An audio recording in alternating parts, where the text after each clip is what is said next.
Hello everybody, and welcome to Time Traveler's Coin Exchange. Welcome to episode 8 of The Coin Vault Has Opened. We are doing a late night stream, a little bit later than we normally do, but we had started episode 7 and we had to wrap it up early, so I thought I would try to do another stream here later tonight, see if we could finish up what we had started early and look at some more coins from another box as well. So the first coin that we have here is a 1955D. It looks like there is probably a scratch on the mint mark. Let's see if I can get the focus here just a little bit better. But basically I coin roll hunted and looked through solid date bags of wheat cents for a long time, about 10-20 years ago, and this is kind of the best of the best, and unfortunately I didn't know a ton about higher graded coins, and I wasn't able to identify cleaned coins and stuff at the time, and a lot of mystery coins kind of like this one where it's got some mint luster still on it, but it's got environmental damage, and so there was a lot of, what is this coin worth? Is it worth anything? And knowing now, this coin here, it looks like it's been glued to paper at some point, and it's got a lot of damage. Frankly, now I know that something like this is not worth a whole lot. It might even be worth less than a circulated one just due to the damage on it. But some of the coins are a little bit better. This one here is probably about extra fine AU, possibly a brown coin. Pretty much all the original mint luster here is gone. But one thing that I did kind of put away is anytime I saw something just different about a coin, whether it had like a little die chip in it or a cud, or there was a doubling somewhere on it and I didn't know what it was, I put it away.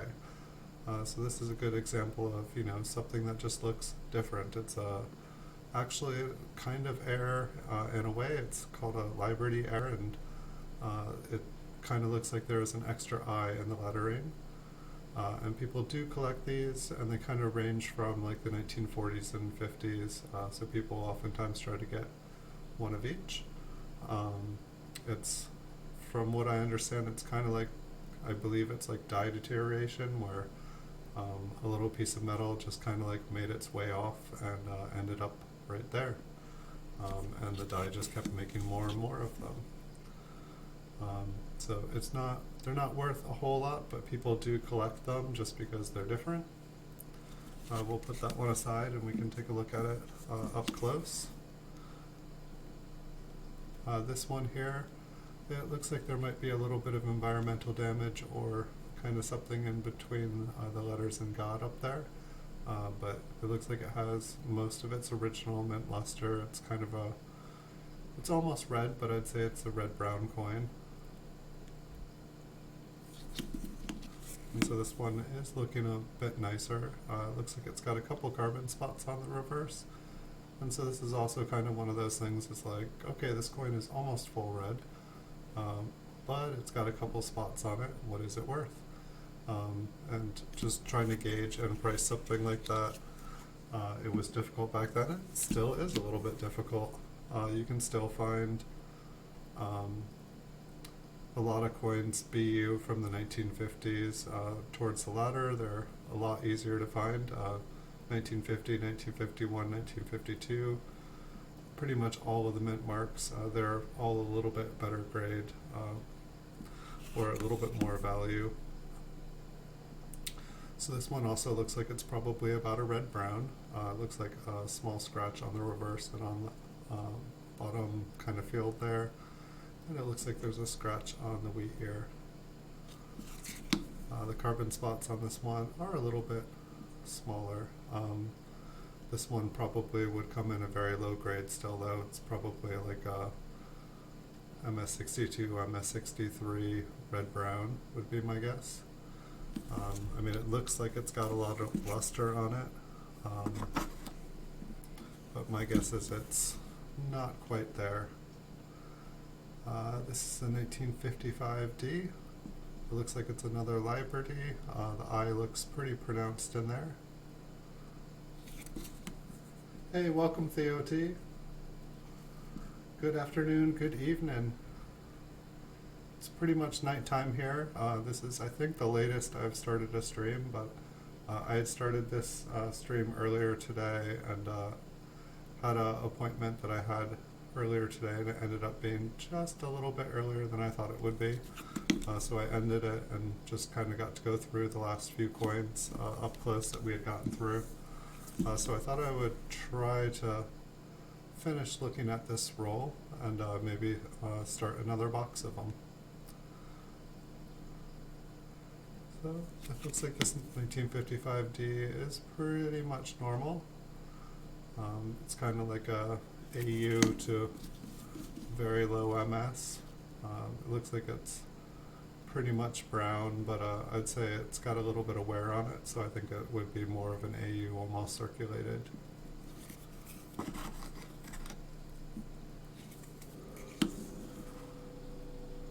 Now we have a 1958D.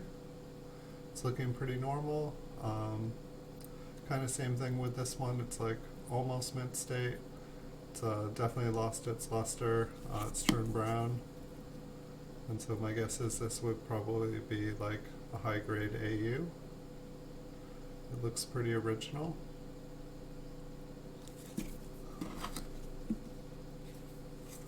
This one's got some environmental damage. It's just one of those kind of tricky BU coins. It's like,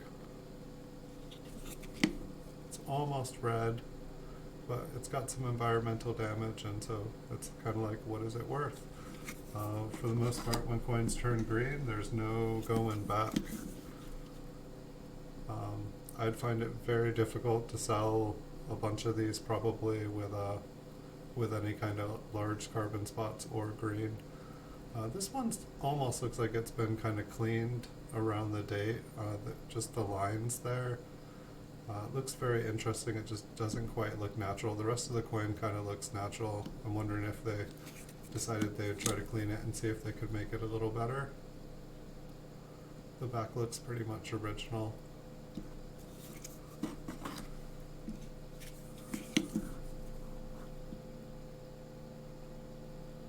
This one's got kind of that same, this one almost looks a little bit more like dye polishing.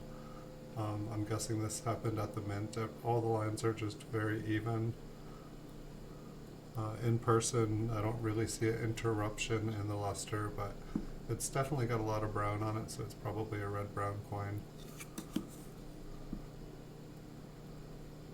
And it looks like just kind of like little spots on the back is the worst of the damage on the reverse. It's not too bad. It's like, I feel like for the most part, the highest coins that we've been finding going through here are kind of very low MS. Maybe like an MS63 being the highest. This one's got a fingerprint on it. Probably a couple fingerprints.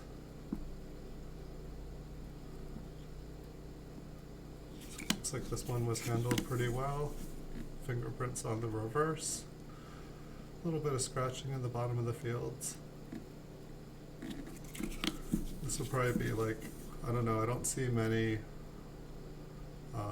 MS60, MS61, but I'd say, I'd want to guess maybe MS61. There's quite a few nicks, and there's just a lot of distractions from the fingerprints. I'd almost want to say it's higher, but just with all those fingerprints on it, it really kills it. Kind of like these green spots.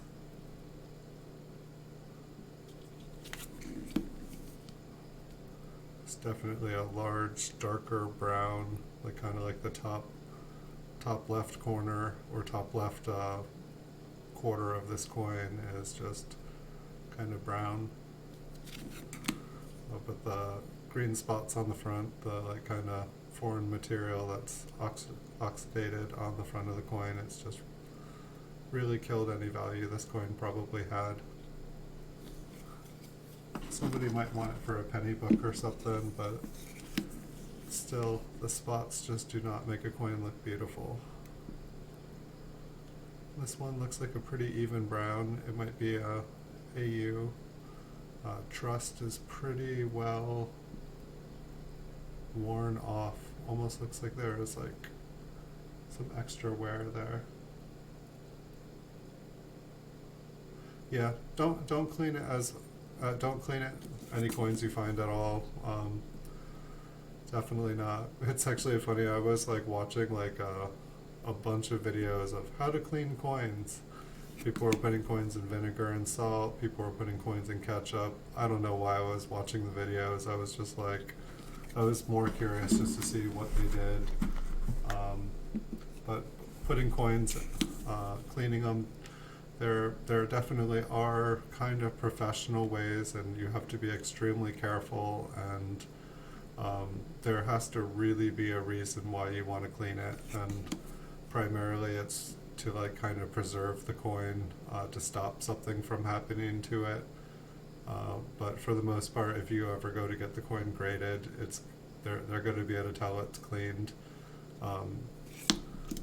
Somebody was using a product called xylene, and I know nothing about this product or its toxicity or like precautions you should use when doing it, but I feel like it's a chemical that evaporates very, very quickly, and I'm assuming that it probably doesn't have a chemical reaction with the coin, but from what it was sounding like, people used like a Q-tip, and they would just kind of like dot the coin with it, like not rub, not roll, just kind of like touch it to it and lift it off, touch it to it and lift it off. So whatever you're cleaning with that product is, you're making sure to not disturb the surface of the coin. But I'm not going to recommend anybody does it.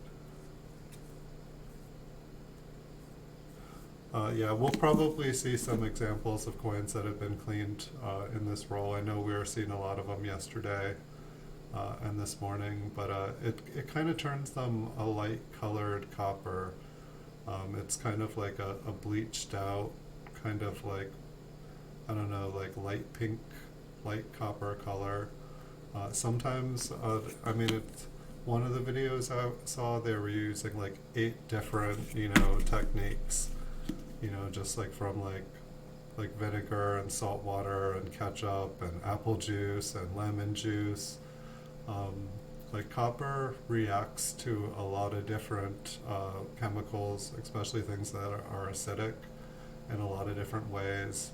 I worked with bronze in school, and like there's just like an entire list of different things you can do to like change the color, and so some of them you'd use to just basically like cook off anything that was on it. This is not something I recommend. If you talk to anybody who collects coins, they'll say don't clean it. And the funny thing is, I keep seeing kind of professional after professional talking about the way that they clean coins. But it's like, it's not something you want to do. If you find an old coin, you just don't want to do it. Here's a 1958D. This one is very, very worn. I'm assuming that there's something on this coin that made me put it away, but sometimes with these ones I put away a long time ago, I just don't know why. Maybe there almost looks like there's like a ghost D to the right of the D. There almost looks like there's about something just hanging out there. We'll put that one aside. I think it's a nothing. For the most part, most of the clean coins that I see, and this one is kind of debatable, but for the most part it looks like the color and the wear is about natural. But most of the coins, say if it was like one like this, it would just appear a lot brighter and shinier. It would almost have like that original red, kind of a light red color of like original mint luster, like mint luster being like that red color that you see a coin that's just come from the bank. It'll look kind of like that.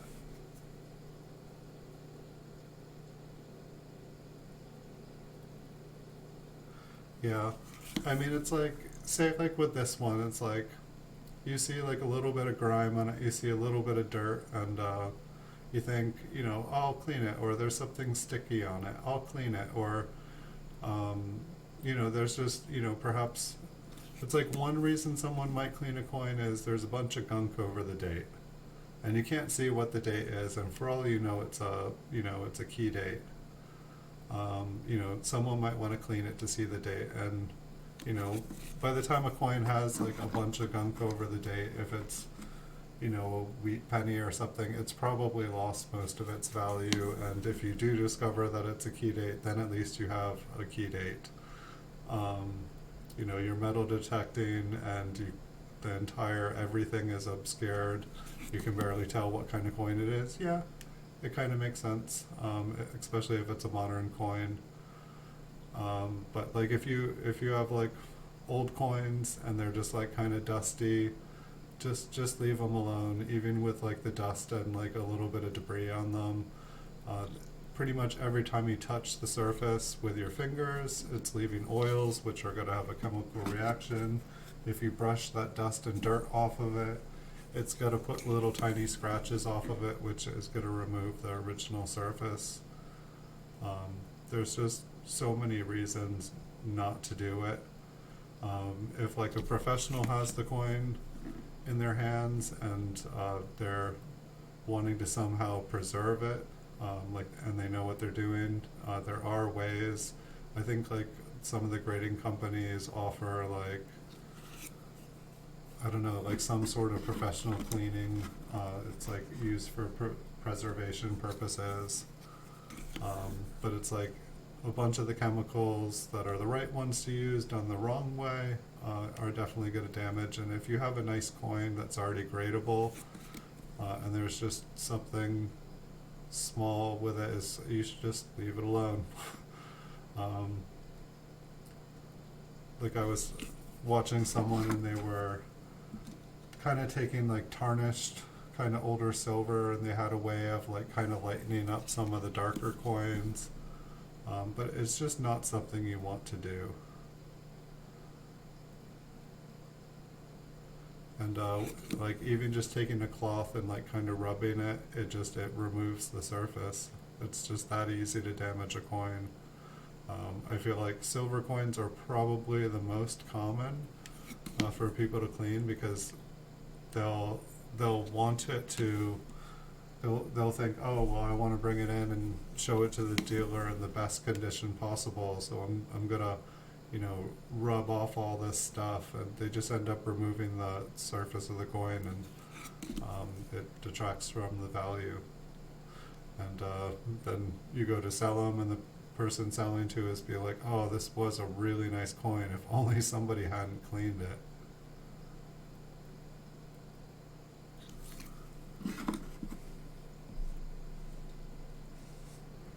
Definitely, touching on the rim is definitely the best. If you're dealing with really, really high grade coins, I feel like most people will put on like a pair of cotton gloves. One of the problems that I've always had is that, say I'm looking through a bag of 5,000 count unsearched wheat pennies, if I put on those copper gloves or those cotton gloves to search through them, I'm going to touch so many dirty pennies that by the time like I actually do find something interesting, I'm just going to be exposing the coin to all that grime and stuff. And so, yeah, picking up a coin carefully by the sides. Sometimes you can get like a little piece of paper to just kind of use as like a shovel underneath it, and just kind of like lightly lift it up, and then you can flip it over and look at the side. When you're coin roll hunting, just through common stuff, oftentimes you just have to take the chance, and if you think that you found something, pick it up carefully. The best thing just not to do is don't just pick it up like that, because as you'll see on a lot of these, my fingerprints are going to be on these for a long time. A lot of these were just found going through rolls, and you just sometimes don't even know if it's a good coin until you've picked it up and looked at it. But if you do find something that is beautiful or a really good date, then try to, pick it up carefully. One of the mistakes I feel like I made here too is that just all of these, you can see my fingerprint to the right of Lincoln here. So I feel blasphemous saying, be careful. And I was trying to be careful. It could be someone else's fingerprint, it might not be mine, but a lot of these coins I flipped, they don't even really deserve a coin flip. Like I was asking somebody earlier, like, what's the best way if I was to want to sell these coins? And they're like, probably take them out of the flip, save the flips for better coins, and put them in a roll. Like all these 1958Ds, you can buy rolls of 1958D in kind of like low BU condition like this for probably like $5 a roll, which is, a premium on the, considering that you could probably get them for like 3 to 5 cents a piece from just like solid date rolls. And so you could make a couple bucks by making solid rolls of them, but I'm not even sure how happy someone would be. I'd probably make a listing saying like 50 AU MS problem coins. And at least I haven't been seeing a lot of coins that look like they're cleaned. I've got another 5 or so coins here in this box. This one almost kind of looks like it is. It's kind of turned a brown color, but I don't see a ton of wear. Oftentimes, like what it'll look like when a coin has been cleaned, and I'm just hoping that I'm going to find an example one here because it's a lot easier, but oftentimes it'll basically look like a circulated coin, like just a heavily used, worn coin. But then in person, instead of it being like that kind of like just natural red color of the mint luster, it'll just be very, very, very bright, almost kind of like the normal red. Like with the naked eye, oftentimes it'll look kind of like a BU coin. But then when you look at it up close, you just notice that there is a lot of detail missing from the coin. And so why at first glance it'll look kind of red and kind of brand new, you'll notice that there's no way that the coin could actually be that bright naturally. And it's easier to look at examples, and that's one of the good things about going through all of these now is I have a better idea of what a cleaned coin looks like. And it's not to say some of these coins I'm looking at might not have been cleaned, but they're not very, very damaged.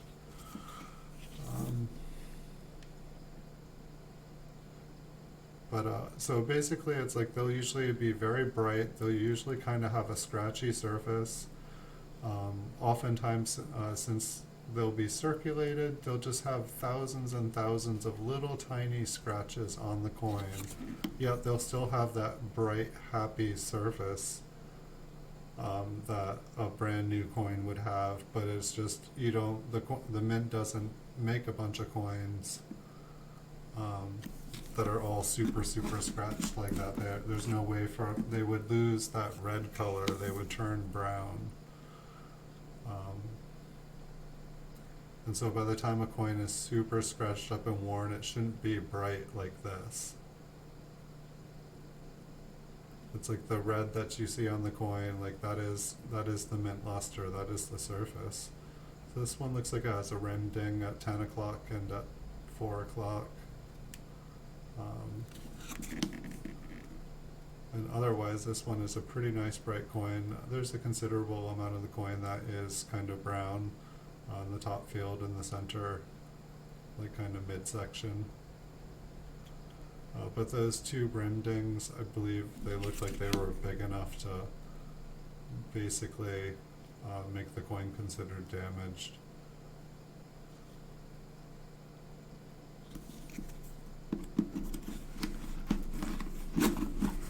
I don't think it's going to give us...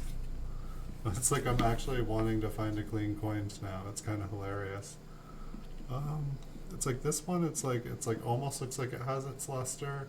I mean, this kind of looks like a clean coin, just that there's a lot of scratches and there's a lot of stuff going on in it, and it still kind of almost wants to look BU. It'd definitely be a very brown. I'm just trying to look and see.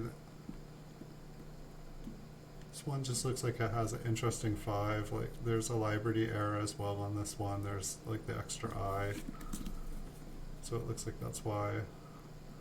But it's like this one is kind of shiny in person.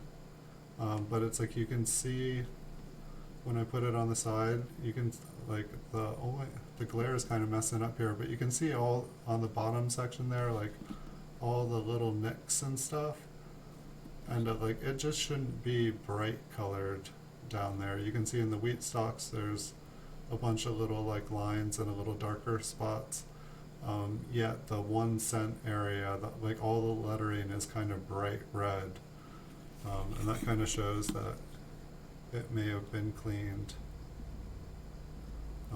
But oftentimes it gives it like a very bright, happy look when you clean a coin. Since that is the last one in here, we will just kind of zoom in and take a look at some of the liberties. I think I turned off the light, and I think it turned out to be better when I turn it on here. And so it's like the 9 on here kind of has a little extra metal. I think the min mark here is probably normal. On the like kind of southeast corner of it, it looks like it's maybe had a scratch.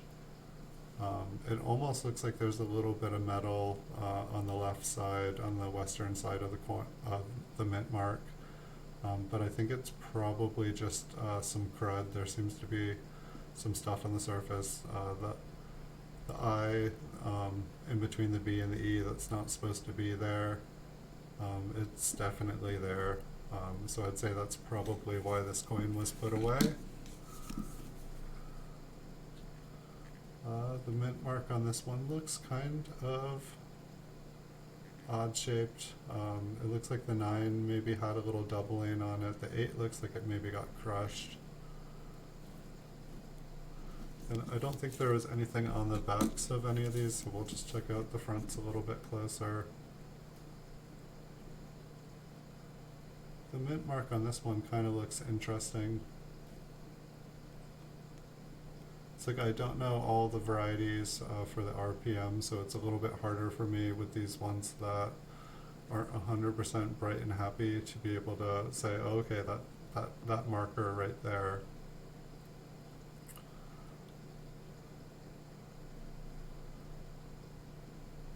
I'm guessing that little nick down at the bottom, I'm guessing that is damage to it. It's just whether there is like an extra little bit of metal coming out there in the D where the possibility for it would be. If I'm going to find RPMs, I really want them to kind of stick out. This one here, you can see there's been kind of a little bit of damage to the D. It's like the 1 almost looks like it has a little bit of machine doubling on it, which is just kind of common. And I think this is the one that almost looked like there was like another D to the right of it, with like the I, and I don't think there is anything there. That's why I kind of look at these up close.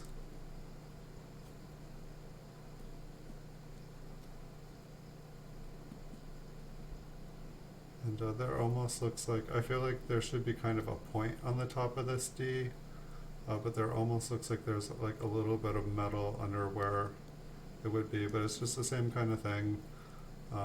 Like the probably best thing about this is the extra I in between the B and the E here.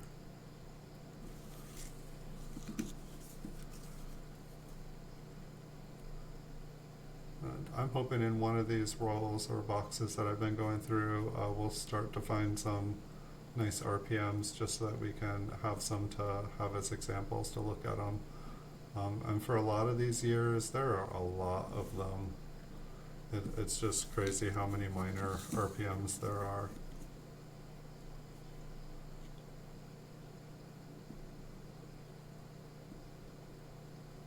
think that this one was a Liberty as well. And there's just a bunch of extra metal there. It's kind of ridiculous. It's getting out of hand. Alright, so that is that box. Hey, Paul Hampton. Yeah, it looks like we had, I don't know if you got to see all of them, but there was three of the buy errors there. All of them, I think, were 1955D. There was a couple things that almost looked like RPMs, but I know I can't.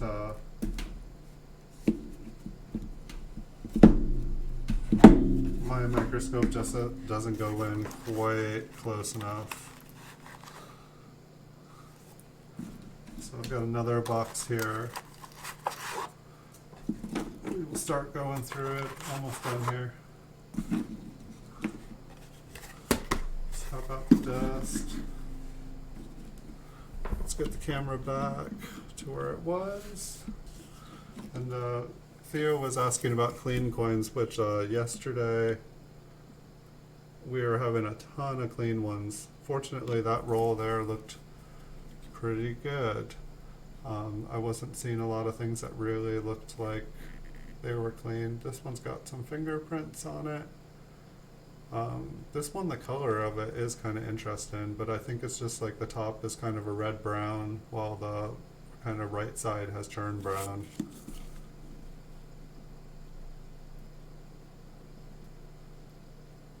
Theo, if you keep watching, I can guarantee we will have some examples of clean coins, and there's just a million ways. I know the reverse on this one almost looked clean, but I didn't really get a good look at it. This one,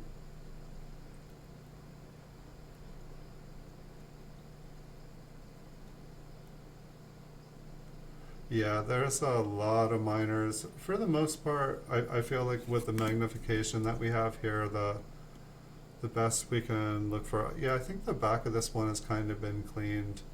There is just a billion marks on this coin, yet having the light bounce off of it. It is just, it wants to look bright and BU, but if this one was cleaned, I feel like it was lightly cleaned. But it's just, it kind of, I feel like a lot of the coins, they just get like a very, very bright color, almost like a light pink, like just kind of a bleached out copper color, which is kind of bright, but it's just not the right color to be original. This one's got some environmental damage and some fingerprints on it. It's like I keep seeing the 1954 S's, and I feel like whenever I see them, just the way the light bounces in between the top and the midsection of the S, it just keeps making me feel like there's something there. And then I check them out, and there's nothing there.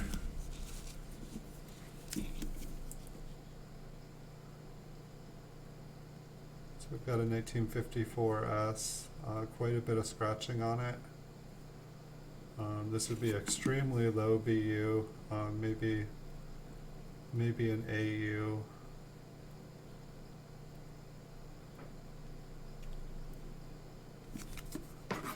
Despite all the fingerprints and stuff, I think that was the original color. This one's got quite a bit more environmental damage, and just the way it looks, it almost looks cleaned as well.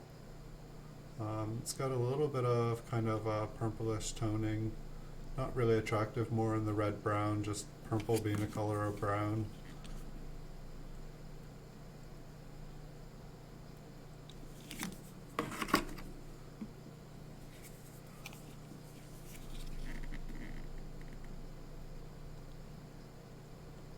This one's kind of got an interesting color to it. It's just kind of got like a lightish blue, like a blue-gray.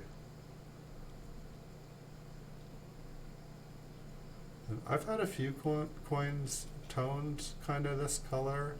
I don't really get the toning showing up too well on the camera here. It's almost like a tone I feel like I see on a lot of brown coins. And I'm not seeing any damage on the coin per se, so I know it's just an odd color. I don't know if there's a certain kind of cleaner that makes coins kind of get like that, like kind of bluey, silvery kind of tone to it.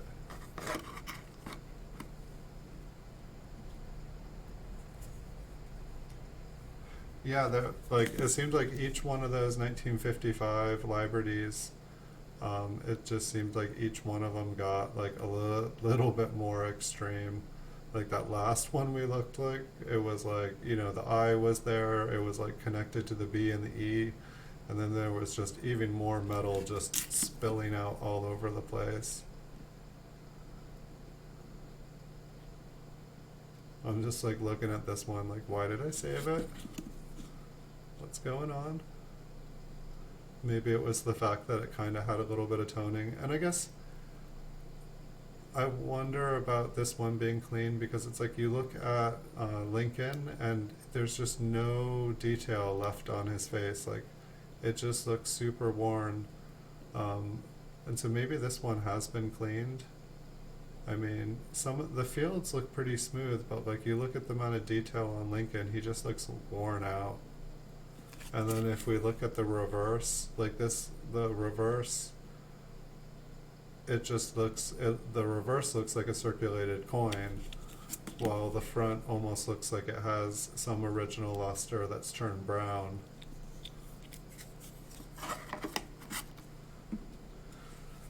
Sometimes it's a hard call. This one's got some kind of, it's kind of a similar coin, and a little bit more detail on Lincoln, but the kind of edges, they seem like they're kind of a purpley blue color. The colors on it are attractive. It's just whether this is original toning. You know, if this is a brown coin, then it's attractive. The reverse looks like the details are there. It looks like a fairly nice brown coin. There's a little scratch below United States of America, but a little scratch on the left wheat stalk. Hey, Flat Earth Preacher, welcome. And Lincoln's eye looks a little interesting there. It's like almost looks like he has a pupil. And I'm gonna take a look at that one up close too.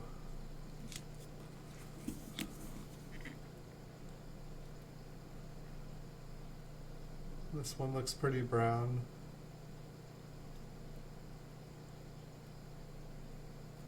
It's like some of these coins look pretty decent for being brown.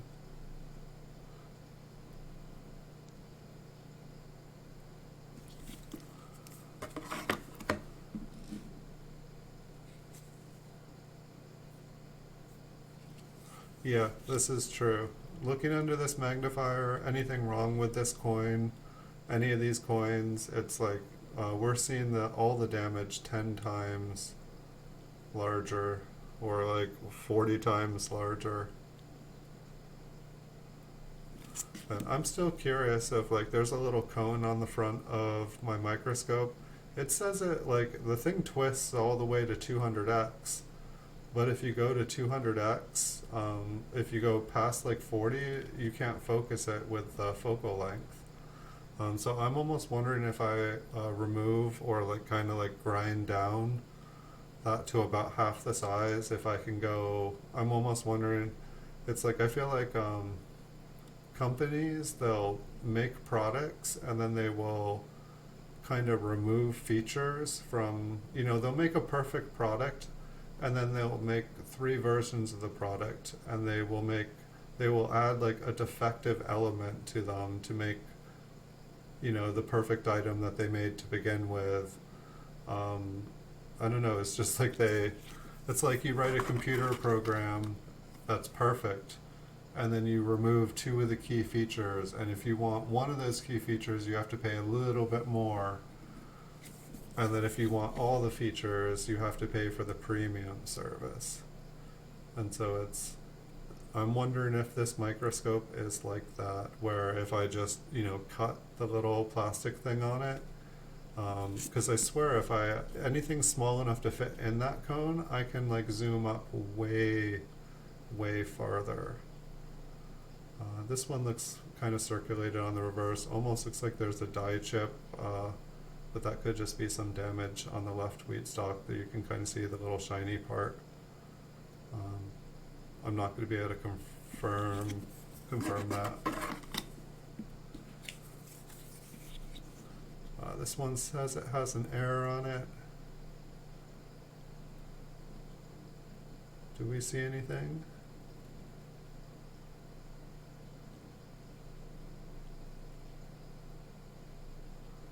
Almost looks like there's a line underneath the 4. We'll check the reverse, maybe there was something there. I'm not really seeing it. Maybe I thought there was something with the mint mark, but usually when I wrote an E on a coin on the flip, I could see it. This one looks kind of brown, obviously.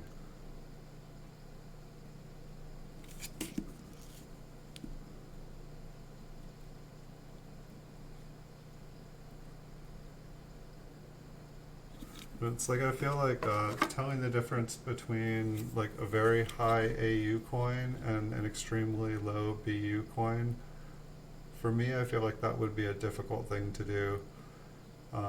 It's like I would imagine like an AU coin can have a tiny bit of original mint luster on it, but there's just going to be some signs of circulation on it as well. I'm guessing that's like a little bit of rim damage on the bottom there. Hey Pony Swagman, welcome.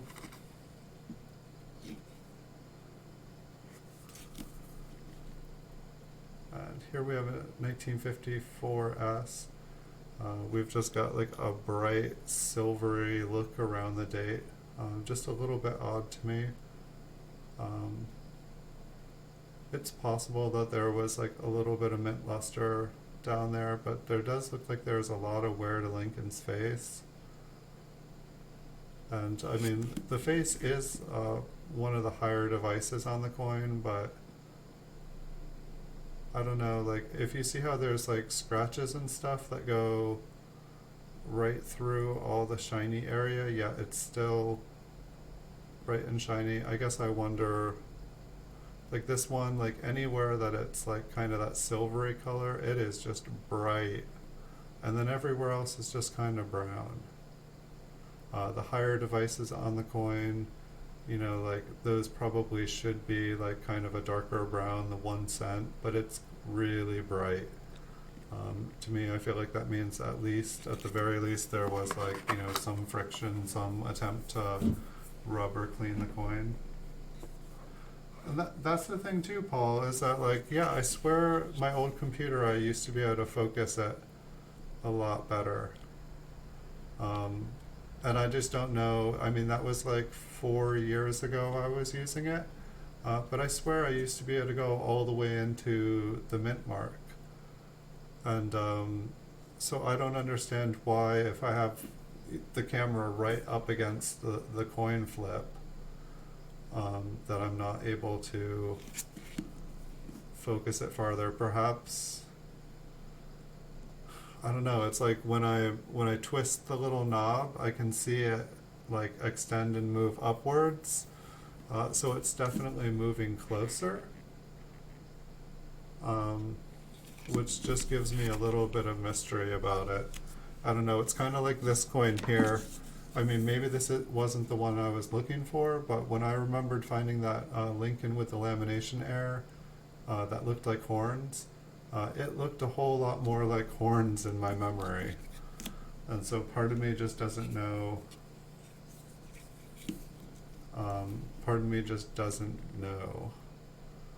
Sometimes I feel like stories get better and better. That might be a second one that I found that looks like the other one.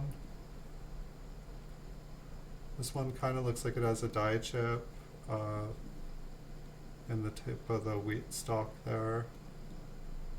It looks like there is some toning around the edges of this. Kind of attractive, but it's also kind of curious. It does look like there's quite a little bit of scratches in the field. There is some interesting colors in there.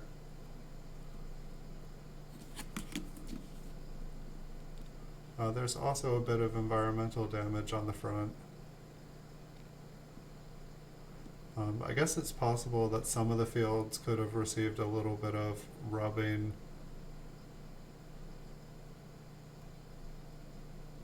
But we can definitely see a lot of scratches on this. I'm not sure looking at this. It does have some pretty colors on it though. The toning doesn't really show up, but I feel like that's about what the field is, and that actually doesn't look too bad, but there's definitely some environmental damage on it. Would it gouge on that 4, on that 5? I think I put that one aside as well. 1954S.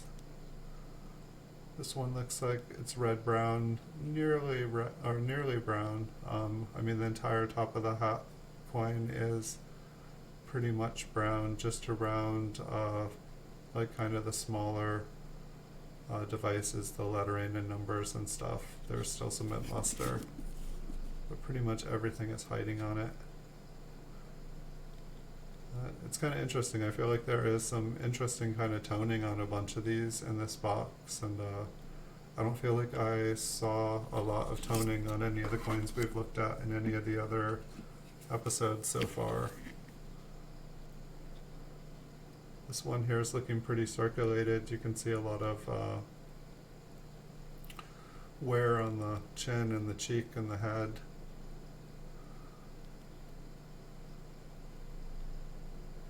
The fields look pretty nice still. This one's not super bright in person. I feel like it looks like a pretty normal coin. And I'm not sure. Doesn't have a rhyme or reason written on it.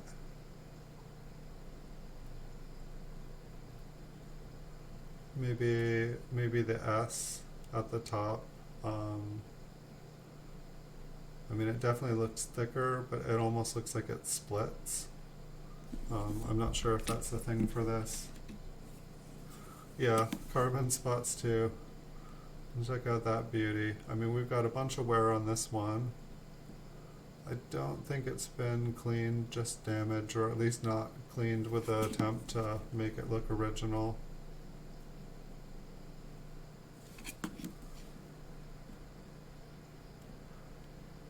Like, with the exception of like the flying eagles and the skull, the one with horns, I feel like most of these coins, even like the Liberty, I'm thinking possibly when I'm done looking through them, unless I find some amazing ones, I think I'm probably just gonna start putting them all in flat rate boxes and just like, 1,000 flipped Lincoln cents, like not even try to be like their AU or BU, just 1,000. Some of them are clean, some of them are damaged, some of them are problem BU coins. Just I feel like probably just selling most of them off in one big lot is what I'm gonna do. It might be a couple large lots, considering there are a lot of them, and it would fill a lot of flat rate boxes. At the same time, it's like, should I just take them all out of the flips, just anything that's been cleaned?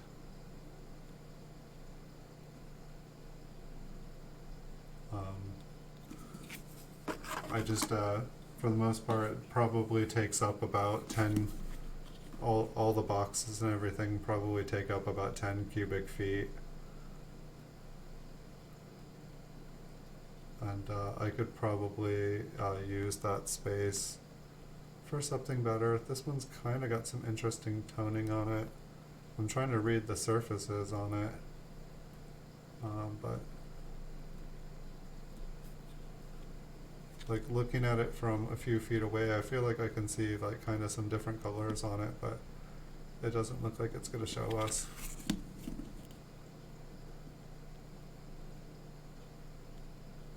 It seems like all the details are there, but there is something weird about the shininess on them.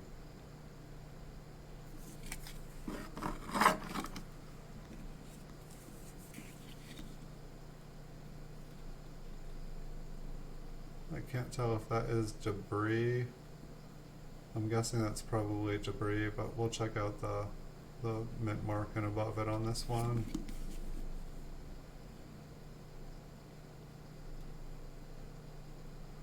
That's the only reason I can think that I saved that one.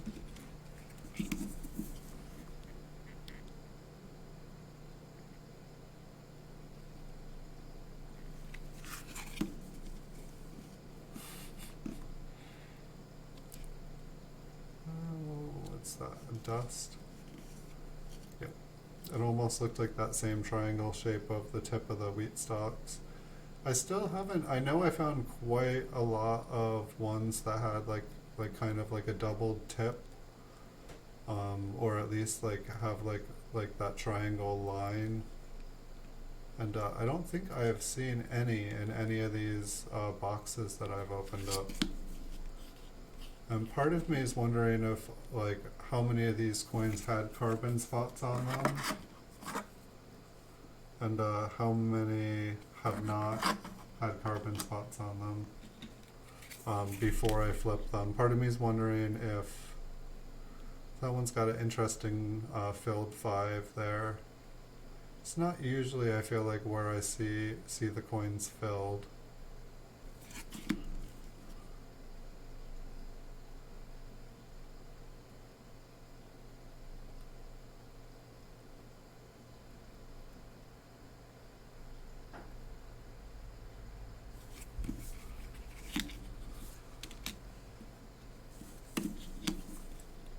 This one's got a pretty nice fingerprint on it.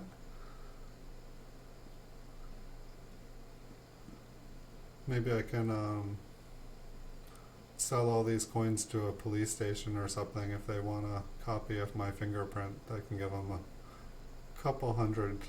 I mean, I assume all these are mine. I mean, I definitely, you know, it's like you get like that unsearched bag and there's a nice BU coin in it, and then you look at it and there's just like a big, big ugly fingerprint on it. Looks like there might be a little die chip in the wheat ear on the left side here. I'll put that one upside down so we can check out the reverse.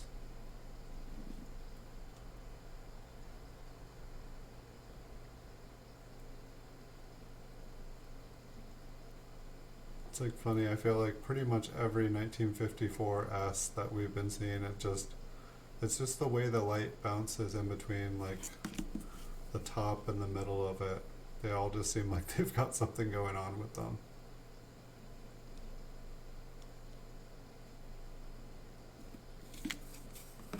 I'm not even sure how many streams I did today. I think this is either the 3rd or the 4th, but I didn't get to finish the last one, so that's part of the reason I started another. This one looks like it's got a little bit of kind of purplish toning in it. It's kind of attractive. There is a little green spot on his coat. We'll call it a green button. And the reverse looks like most of it is kind of a pinkish purple. I kind of like it.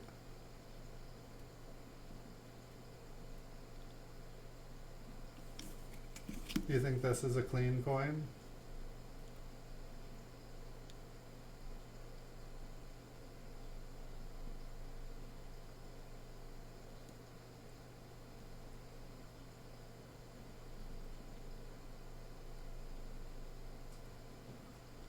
I'm not positive about this one. It's possible you're talking about the last one.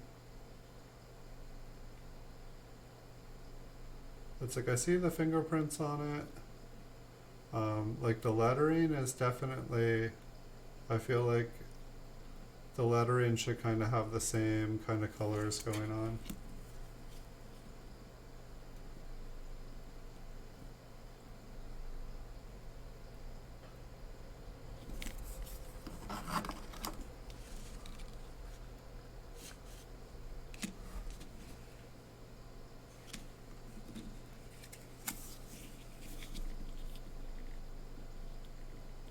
This one, oh yikes, yeah, there's like a kind of green patch on the left, some of the green doesn't even show up until you really turn it on an angle.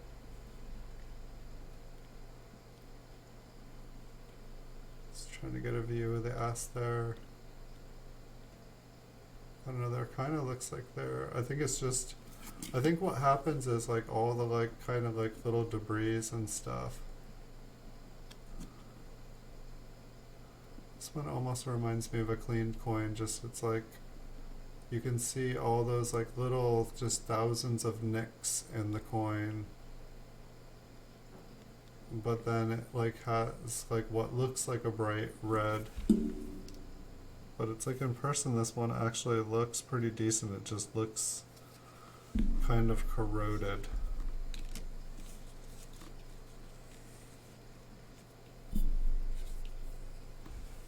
Nice coin with no spots. Yeah, I think that was a little bit of a better one. What's going on with this one? The 5 looks a little bit flattened, and I'm guessing that is what is going on. I think the whatever damaged the 5 there also damaged to the right of the 5. There looks like there's a little bit darker spot to the right of the S.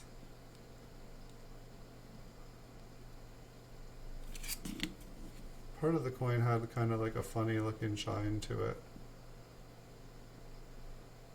And it almost reminds me of kind of like a wood grain pattern on the back.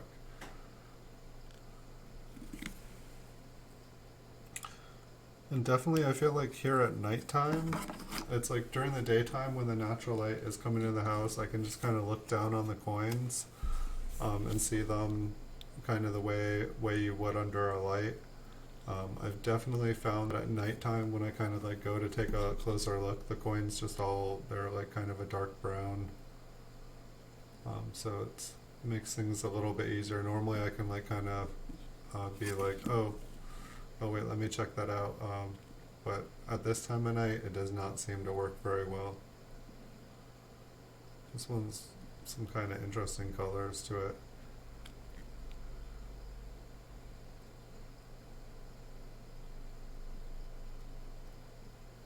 I don't know, it looks like it got a weak strike on the 0 or the 1 there for 1, or the O for 1.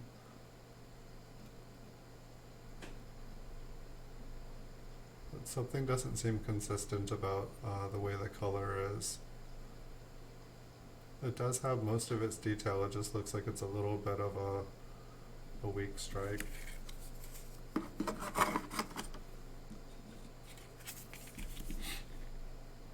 This one kind of looks cleaned. It's like you can kind of see how there is just like a billion kind of little micro scratches to it. Just everywhere has a scratch. A bunch of the detail from Lincoln's face and hair is gone. But the coin wants to say, I'm bright red, look at my luster. But I don't know, would you agree, Paul? It's like this one wants to say, I am bright red in all the fields. And then it's like, I have details, but... And so it's like, I don't know what they were trying to clean here. I mean, it's like pretty much all the details are there. Like, I feel like it just doesn't look like a brown coin, and it doesn't look like a BU coin.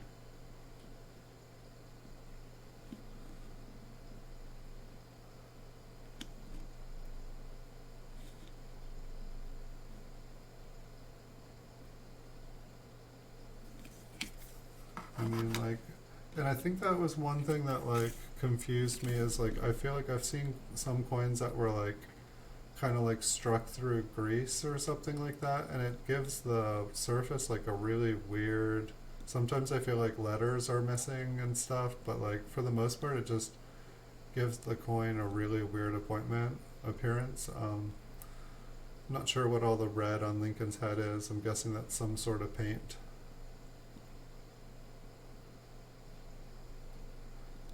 It looks like there's been like a small nick on the S in the mint mark that's kind of reflecting. So I'm thinking that maybe I saw something under not such a good light and thought maybe that's an error.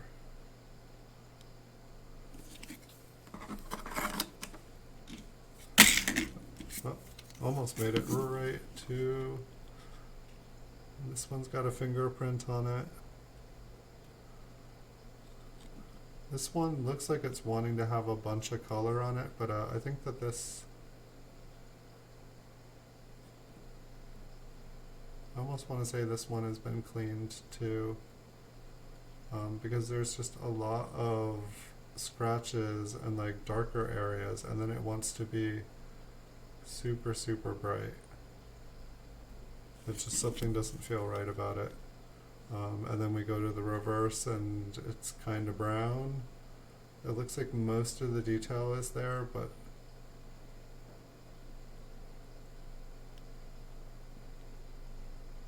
something just seems a little bit off to me on it. But I mean, just because something has been cleaned, it doesn't necessarily mean that somebody was trying to clean it. Like, coins get rained on. Coins go in the washer and dryer every day. It cleans them. Sometimes it's worse than others. It's like this one looks like it kind of has mostly a natural brown color. It's got like just the tiniest little bits of luster. I feel like this one looks kind of AU because you can definitely see signs of wear on the cheek and the chin. But even with that tiny little bit of luster, I feel like the coin exhibits signs of circulation. It looks like pretty much a full brown on the back, just a couple little scratches. A little bit of wear on some of the lettering, kind of giving it that lighter color, a little bit on the wheat stalks there.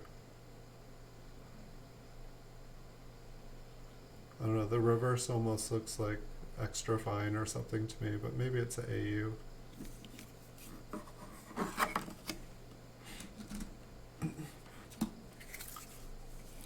I just need to go to professional grading school and learn all there is to know. I'm guessing the S here, like it looks like there's like a little dink in the S, just a little nick to it. It's like this coin also looks brighter than in some of the fields than I feel like it should. Like if you look in the right field, there are just little tiny scratches everywhere. And then in that part of the coin and in part of the left field, it's just way brighter. And then on the reverse, it looks quite a bit more circulated. Looks like it has a weak strike as well. It's like coins where the O was like, you know, partially, like it just seemed to fade off into nothing. That is definitely something that when I first started collecting, I thought maybe it was worth something. This coin looks like it's been cleaned somehow. Perhaps it was to take all this ink. It looks like ink to me off of it. But the coin itself just seems like it wants to kind of shine, and it doesn't quite look natural to me. I'm thinking I'd probably put this one aside because there looks like there's a scratch in the R in Liberty, and I thought maybe that is something. I don't know. I'll have to find out the answer. And it's kind of odd. Almost looks like maybe that is what the coin originally looked like down there. Maybe there was a large chunk of that black, and after they cleaned it, that kind of like lifted off and left just a little bit of the coin undisturbed. Or perhaps that was like, you know, somebody actually doing an okay cleaning job right there, where they actually kind of did the coin a favor.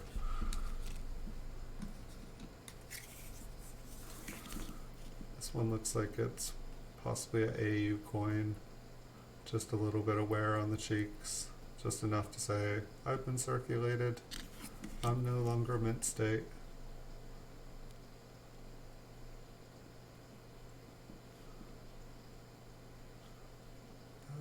I'm guessing it looks like the C and the wheat ear looks like it's had a little bit of damage.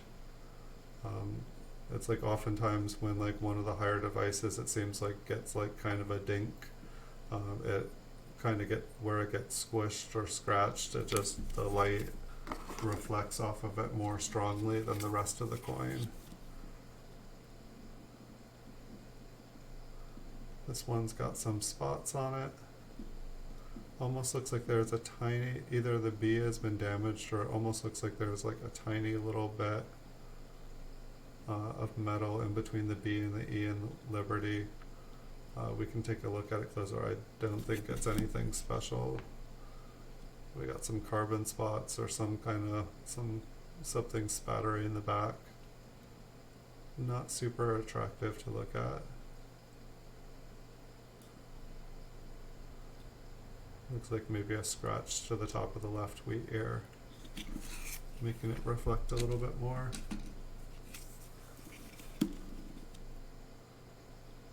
And what is going on with this? It looks like we have tons of scratches going across the higher device.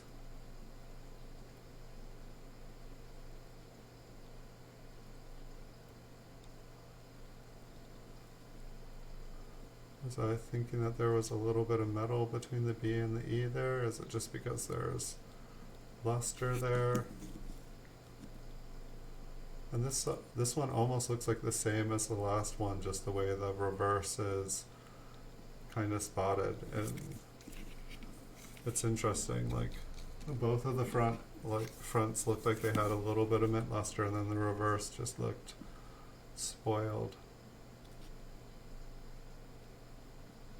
Say this one is probably brown, probably AU, due to there looks like there is some contact marks on Lincoln's cheek there and a couple scratches going across his head. And there looks like there is some white paint on the reverse. I don't think a coin is gonna tone that color.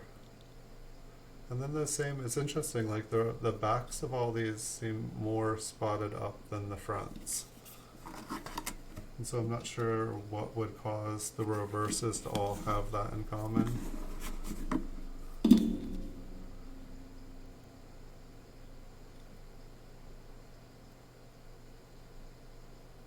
I think I'll check out the D here a little bit closer. Lincoln's face and coat looks so shiny here. I don't know how I feel. And also the two-tone colors, like there's like that crescent.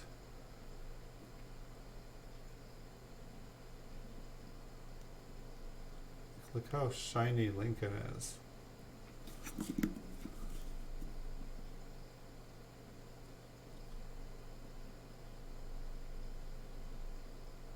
It's like the reverse. Yeah, it's like the higher letterings are super shiny too.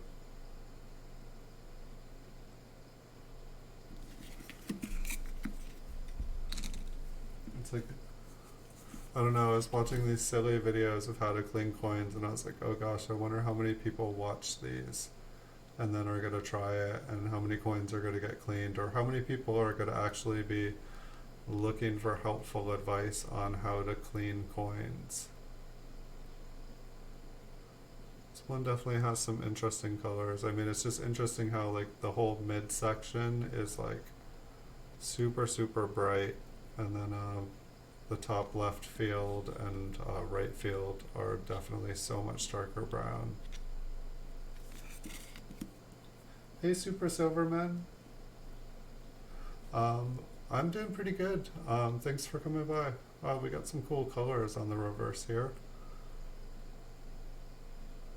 that I was not expecting on the reverse of this one. However, it's like I am seeing, wow, this one actually is like pretty colorful. Yeah, I can see it now that I'm up close. That's just weird. On the angle, it just looked like a normal copper color before I put it under here. This one's actually got some pretty nice, interesting looking colors, but is it original? I guess that's the question. We've got great details on the wheat stalks. We don't necessarily have, I mean, I'm just seeing like kind of what I feel like is I see in a lot of the clean coins is there just looks like there's thousands and thousands of little micro scratches.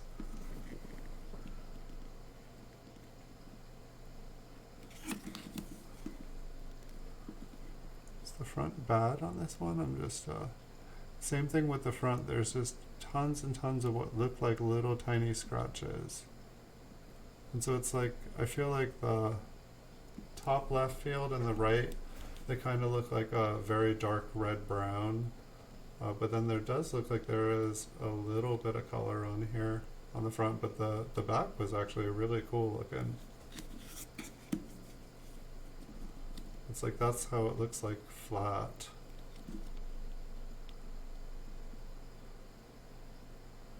Sorry about all the LEDs here. I still have that light turned on from the front. This one actually looks like it's, what date is this? The 56D. I know, I don't see a lot of wear.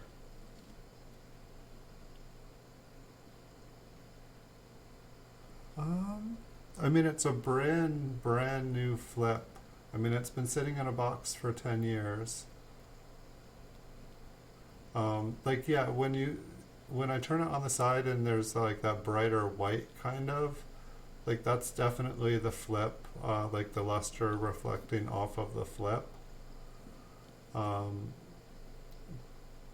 But it's like on some angles I can definitely see it's like the luster reflecting.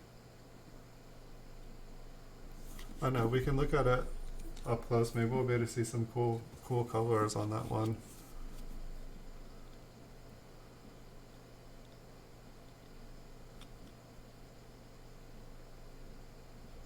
This one looks like I don't know, Lincoln's head looks a little bit more worn on here. It's not looking cleaned.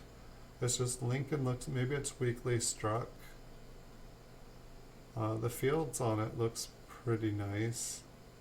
And then like Trust definitely looks like very weakly struck. The 6 looks kind of extra thick, kind of flat. I don't know, I guess like I feel like most of the appearance on the front of the coin looks very flat. The O looks kind of a little bit weakly struck. I feel like that's a common area for it to be. We've got a fingerprint. Almost looks like a wood grain.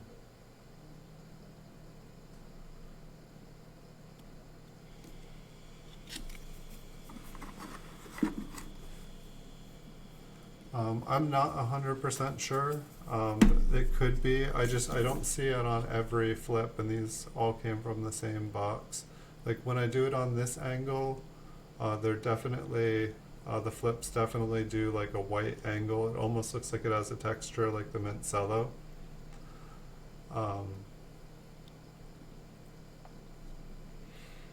This one looks pretty chocolate brown. It's got that same kind of like, kind of bluey, silvery. I feel like it's just something that like a dark brown coin sometimes gets, but there are quite a few nicks on here.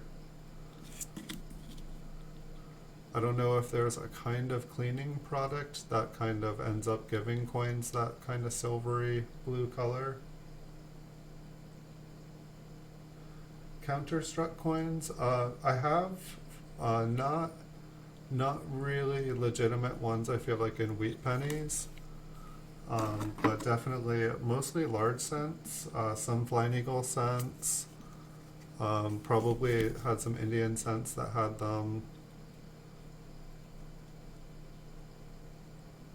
I feel like mostly the ones from like the 1850s or like 1850s, 1860s and back.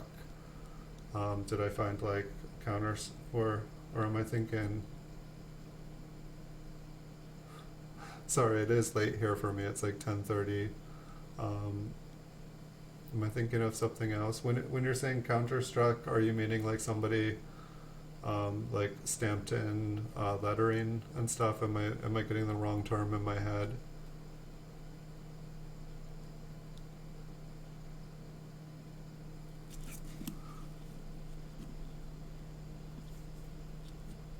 maybe it's the same term, but just two different definitions that I'm thinking of, and I'm just getting confused by them tonight.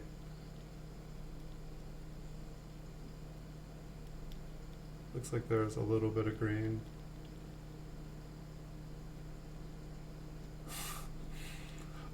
Yeah, I have found some counter strikes like that, or counter struck where I've seen different states. I've seen Kennedy. I've seen like the Illuminati, I think, or the Masons. I've seen Mason ones. This one's got a big old scratch on it. Almost looks like it's from the mint. I don't know. I wasn't there. Looks like maybe some dye polishing on the back of his head. Just the way all the grains go in the same direction. Kind of looks cool.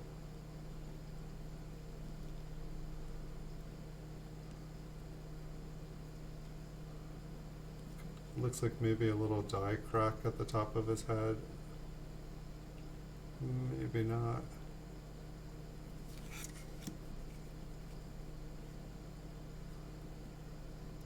Yeah, I've definitely found quite a few. I think I found one with like a 4-leaf clover on it. I've definitely found ones with different states, just like the different states. Like a lot of them, I feel like I saw sold in like novelty. Like I feel like at Hallmark when I was a kid, like the Hallmark stores, like they would have like a little rotating display case that would have pennies that would have all different kind of strikes in them. Some of them are kind of cool. I mean, like it seems like you could like totally make a business of like just coming out with cool new designs and put them on them. It would be kind of cool. I've got some green spots of death. This poor coin. This one looks like it was pretty bright and happy. Just trying to see if that's I'm guessing that's a little bit of wear. Almost looked like a tiny little lamination error over his eye.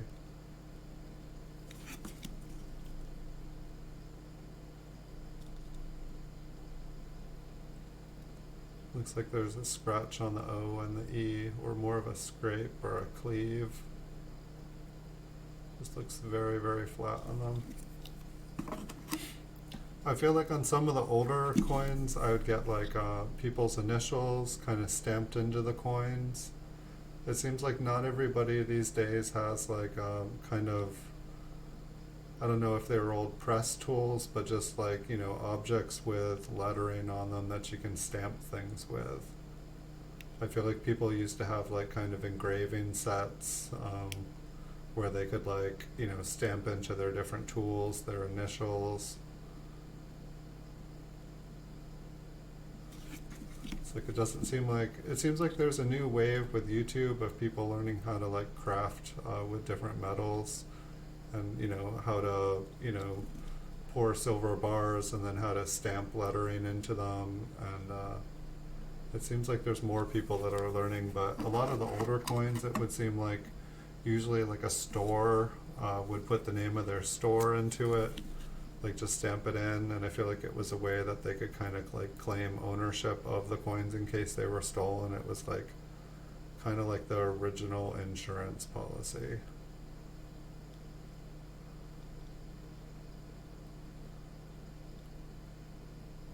I'm not sure. This one is definitely scratched up. I'm not sure why this one's in there.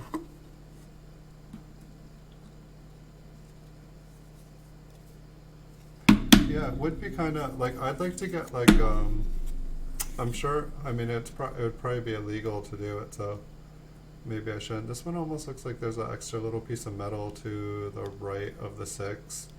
The 6 also kind of looks like it's been scraped or has a scratch, so perhaps that's what that is.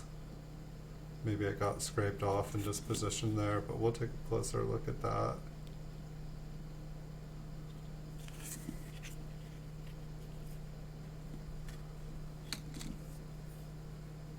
MK bars. I feel like I've heard of them. I don't think I've seen them yet though.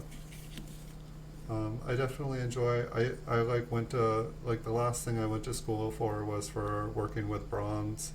So I got to do like a lot of like bronze pours. It looks like, kind of looks like a lamination error on the left side here. There almost looks like a letter just like that's crushed up against the rim and on the coin. We will definitely take an extra look at that. Perhaps it's just scraped off of the rim, but if not, that one looked kind of cool. Yeah, so I did like a lot of bronze work, did a lot of like lost wax castings, did a little bit of aluminum. I'd like to go, I still have a couple classes left to finish my degree, just life had a way of getting in the way, and I kind of had a choice between my day job and finishing school, and my day job paid for school, so I stuck keeping a roof, I picked keeping a roof over my head and keep meaning to go back, and just life's just kind of given me one reason not to go back, and then I was kind of like, well, what job am I going to get pouring bronze, making sculptures and making different things, and part of me thinks it would be a lot of fun to go back and finish.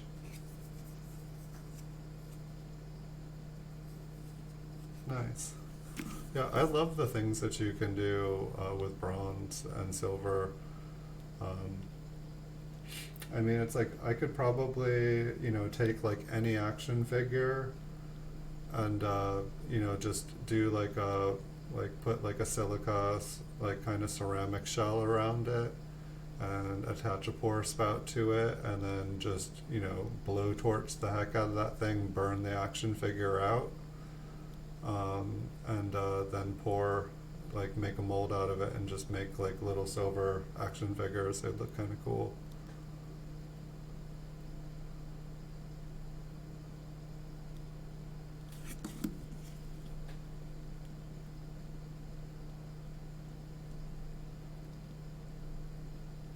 I'd probably be really good at making replicas of things. It's probably a good thing that I didn't take all the jewelry classes and learn how to really work with things on a small level, because I could probably make some pretty convincing replicas of coins, and I just don't need to go there. I sell coins, I don't need to be making replicas. It just seems like that would be a no-no. But part of me would like to kind of make my own currency, not like a currency to like replace a currency or to be used, just really for artistic value. Like I find a lot of like the bars and stuff people make really cool. You can double your money doing it minimum. You probably can. I mean, it's also one thing though, it's like doubling your money from the silver invested in it. But there's also the time and, like depending on what kind of kiln you have, like whether you're heating everything up with like propane or if you're using electric, it does kind of add up. And then if you think about like shipping it and your time and, you have to do quite a bit of them, but I mean, if you can double your money on anything, that is pretty good.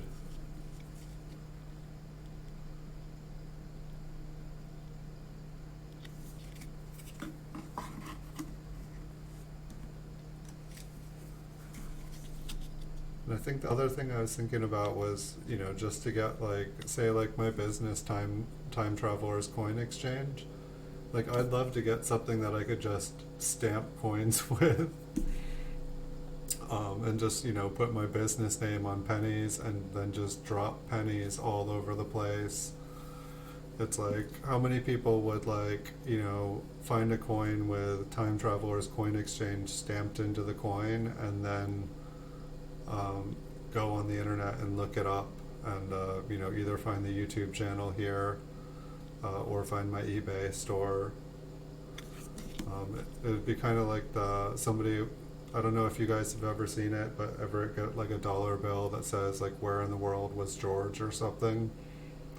And on the website, you can basically go and put the serial number from the dollar, and you can see where all the other places that that dollar bill has traveled to that people have looked up on the site from. It seems kind of like a cool idea. But at the same time, like defacing currency, I think is illegal. Like, it's kind of interesting. You would think, it's your money or whatnot, but I don't think the government likes it. I think I'm not sure if it could be considered like public graffiti or what. I don't know. What's your guys' thoughts about putting a stamp on a coin? What do you think the government would think about that? It obviously wouldn't be worth it. I don't want to get in trouble. That's whenever I make a decision, it's always like, well, could this get me in a lot of trouble? Yeah, maybe that wasn't a good idea. It just seems like it would be like the best business card I could ever do.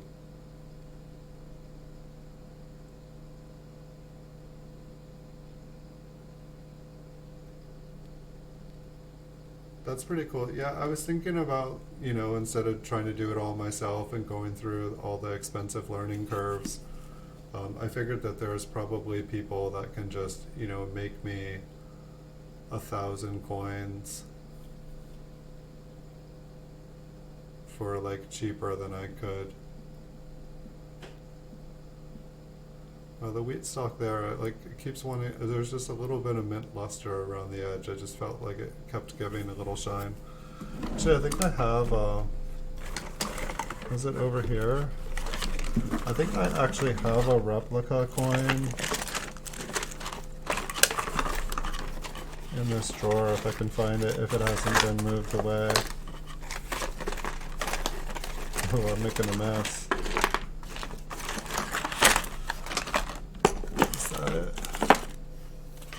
No, I did find some wheat pennies though.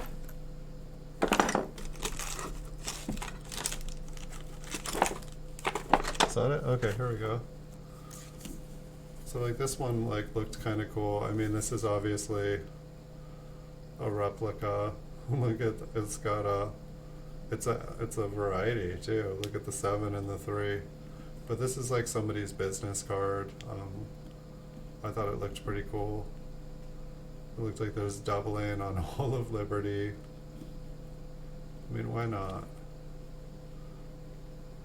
There is a pretty good sized scratch in it. That's actually, I don't remember there being a scratch in this. I think on the back has their like business name.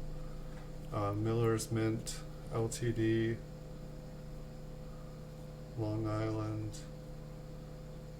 Patchagoo. Good for 50 cents in trade.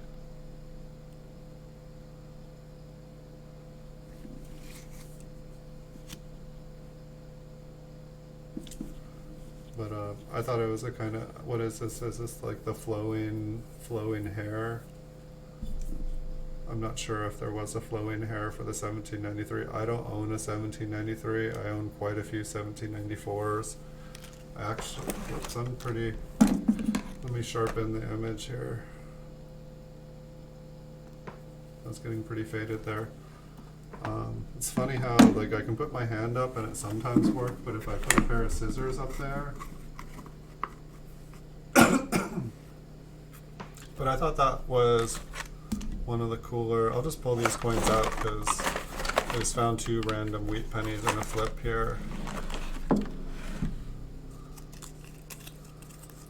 They're still in there. I'll leave them in here. Looks like a BU 1944S. I'm guessing these were probably a gift from someone I bought something on eBay.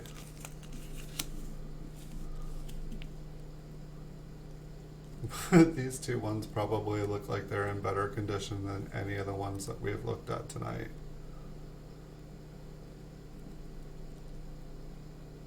Like they are fairly clean. Or at least what we saw on the first one is. This one, second one, there's like maybe a little brown on the first one. The second here does look like there's a little bit of green bean on it. and I'd say the coin itself is browner. Um, there looks like there's a little bit of environmental damage in that 9 to me.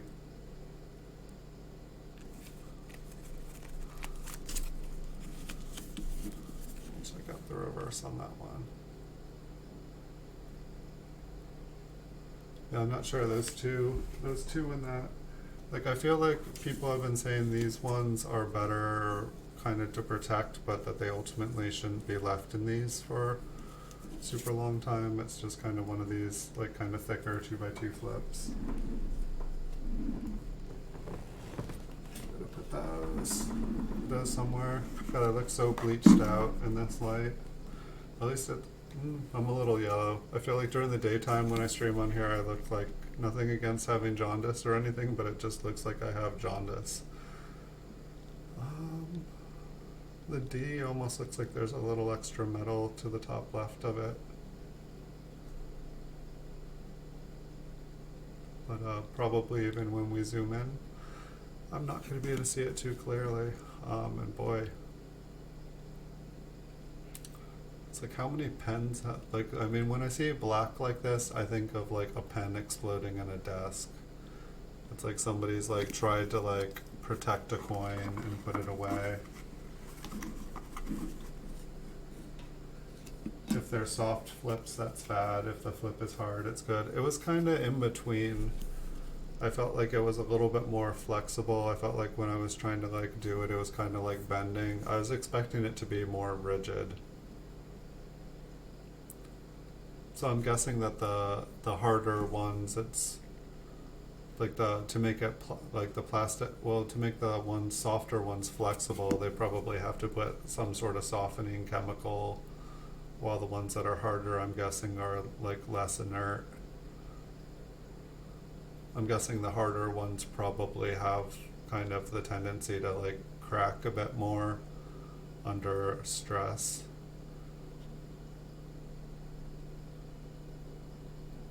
I haven't used a lot. I feel like the main reason is I feel like the kind of like those kind of flips, I feel like when I've like looked them up price wise, and I guess you get what you pay for, but they just seemed really expensive. This one looks like, you know, pretty much BU, but there's like this, it looks like it got shaved or like cleaved. I feel like I call that cleaved when there it just looks like there's a section of the metal that's just been like sheared right off.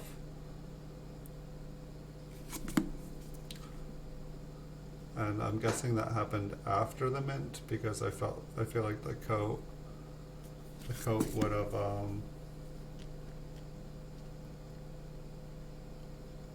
I feel like the coat here would have gotten imprinted into it. How's that mint mark doing? I feel like I see a D.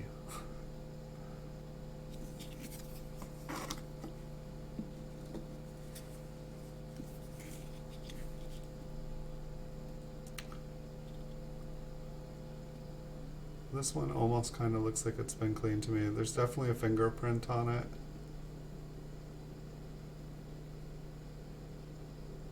Maybe it's just been very, very polished, but just the way that there looks like there's lines everywhere, yet the fact that it looks like it's super bright.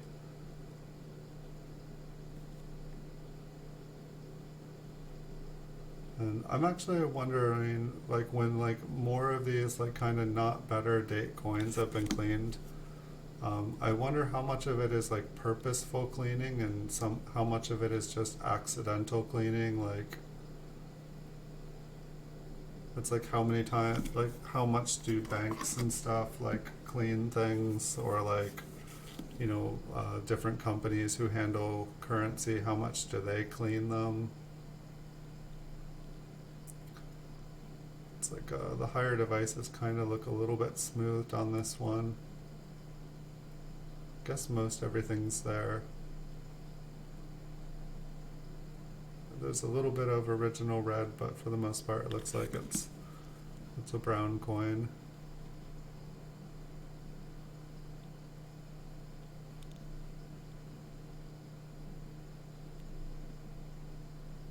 not sure what I think about this one.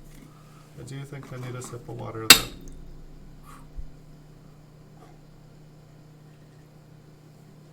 That's one thing I can't believe. I still haven't like dumped like a whole cup of coffee or water like all over my desk in all these years. I've always been afraid I would.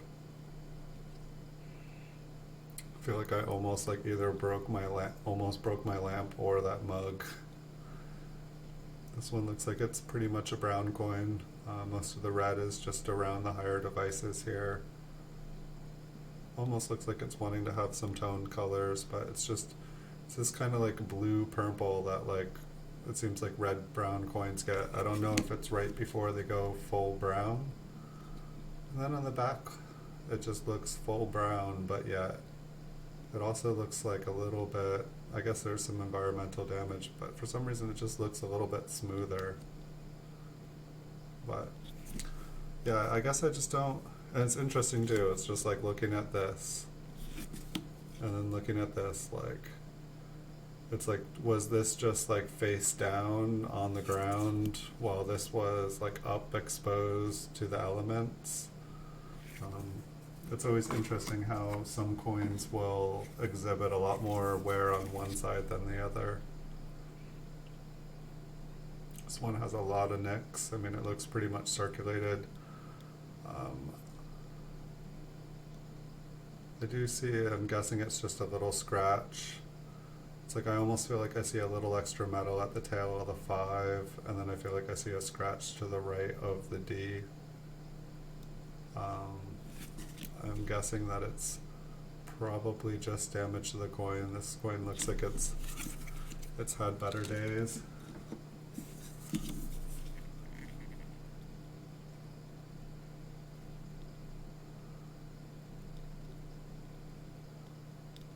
So this one looks kind of like AU to brown.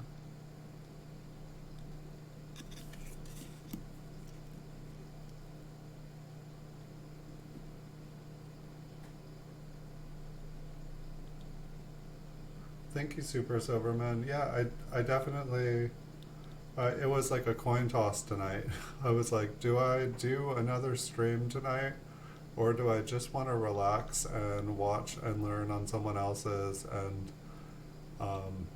for some reason, I don't think I saw, maybe it was because it was on Alden's.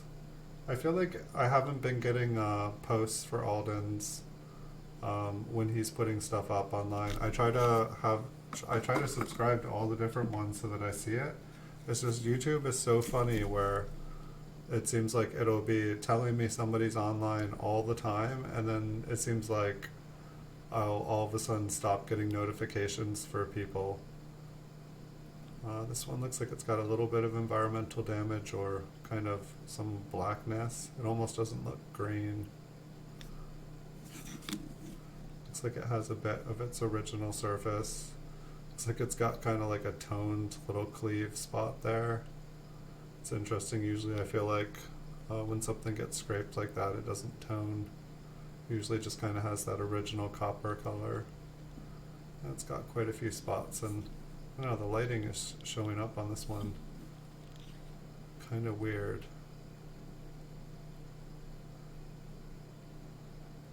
It's like I kind of like don't get anything, or I get like full on. Maybe I should turn off those other lights. But yeah, I definitely need to just keep watching some of the people that know everything. It definitely helps. It looks kind of like the 8 in this one is filled on the top. And so it's when one of the, it's like I feel like I've already asked this question before to a bunch of people, but like when like one of these gets filled in, is that dye deterioration, or is that like a dye chip, or is it basically the same kind of thing where it's dye deterioration where a piece kind of breaks off and fills in?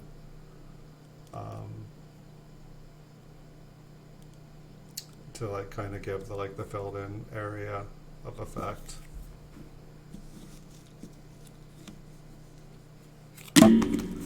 And that's the thing too, though. Robert's able to like zoom in there like so much farther than I can. Where like it's like I swear I could be looking at the same coin, and I wouldn't be able to see that like little defining mark. I feel like he's got a better light setup as well.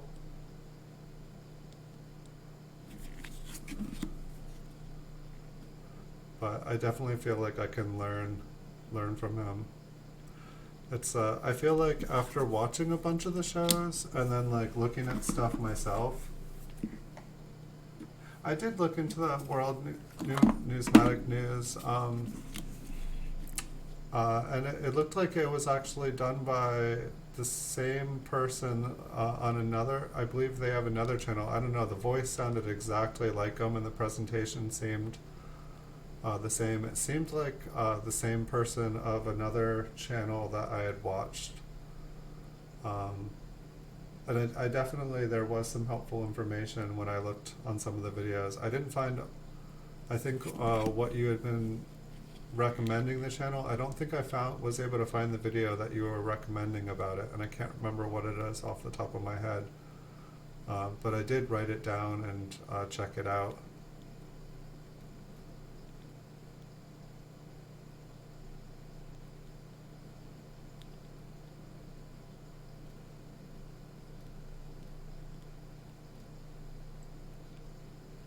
And one of the things I need to do is finish reading the books I have to. I just opened the authoritative reference on Lincoln Cents, and I haven't even gotten to open Walter Breen's Complete Encyclopedia of U.S. and Colonial Coins. I really need to do that. I'm almost done with Chuck's book.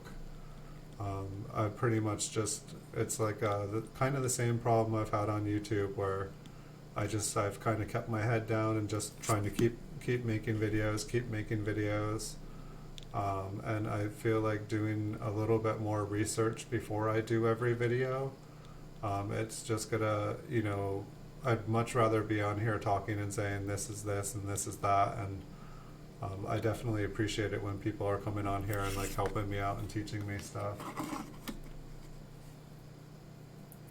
If you go to the playlist and do the top 10, okay, I'll check that out. Definitely any information I can learn. And watching videos like that,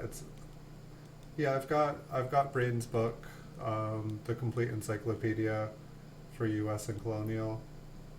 Like I said, I need to read it. I've also got just like a couple miscellaneous books that just have random coin facts and stuff. I thought that maybe if I read it, I would have just some random things to talk about. I need to open those. They just seemed, I'm not even sure if, I think one of them is like myths and common misconceptions about like different coins, just different facts and stuff. It seemed pretty cool. Yeah, it's gonna take me a while to read that book though. Maybe I should do a stream. Well, see, that's the thing. I wish, I know there's copyrights and stuff. I wish I could just make a stream of reading a book like that. I actually got a really good deal on the encyclopedia too. I think I got it in November for my birthday. And I think I only paid $30 for it, and it looks like it's the hardcover. It's got it still has that outside kind of paper sleeve to it. But it pretty much looks brand new. I think when I looked up the last time, I think they had gone up to 120 in just the last couple months. I think somebody's playing Monopoly on all the older coin books.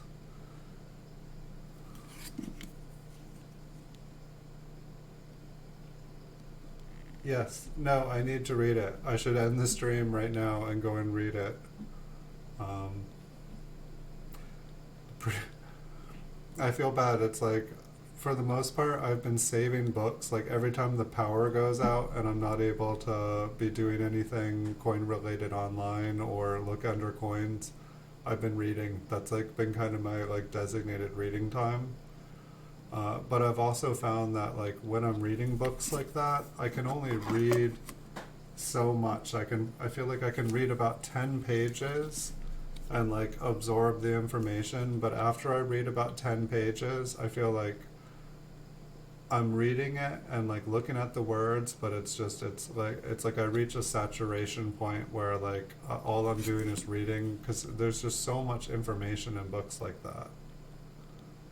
Um, but yeah, maybe I should somehow allocate like 15 minutes to 30 minutes a day, and read it over a month or something like that.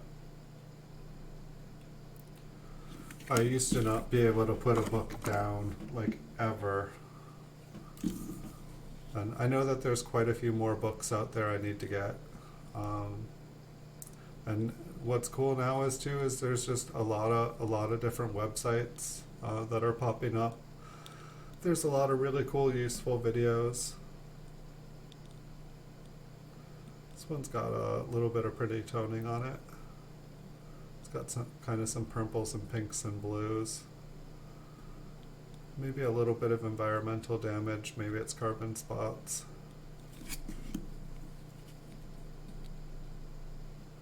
And it's got some scratches on the reverse. Maybe just a little, there's a little bit of fun toning here and there. There's definitely some good scratches, just like one after another going across there though. Kind of kills all the fun. It's too bad. And it's like, what's that down at the bottom? It's like a reverse cud. What's going on? Is that just like a piece of debris on the right of the wheat stalk, or is that like a little bit of... Maybe we'll check out the reverse on that one a little closer at the end.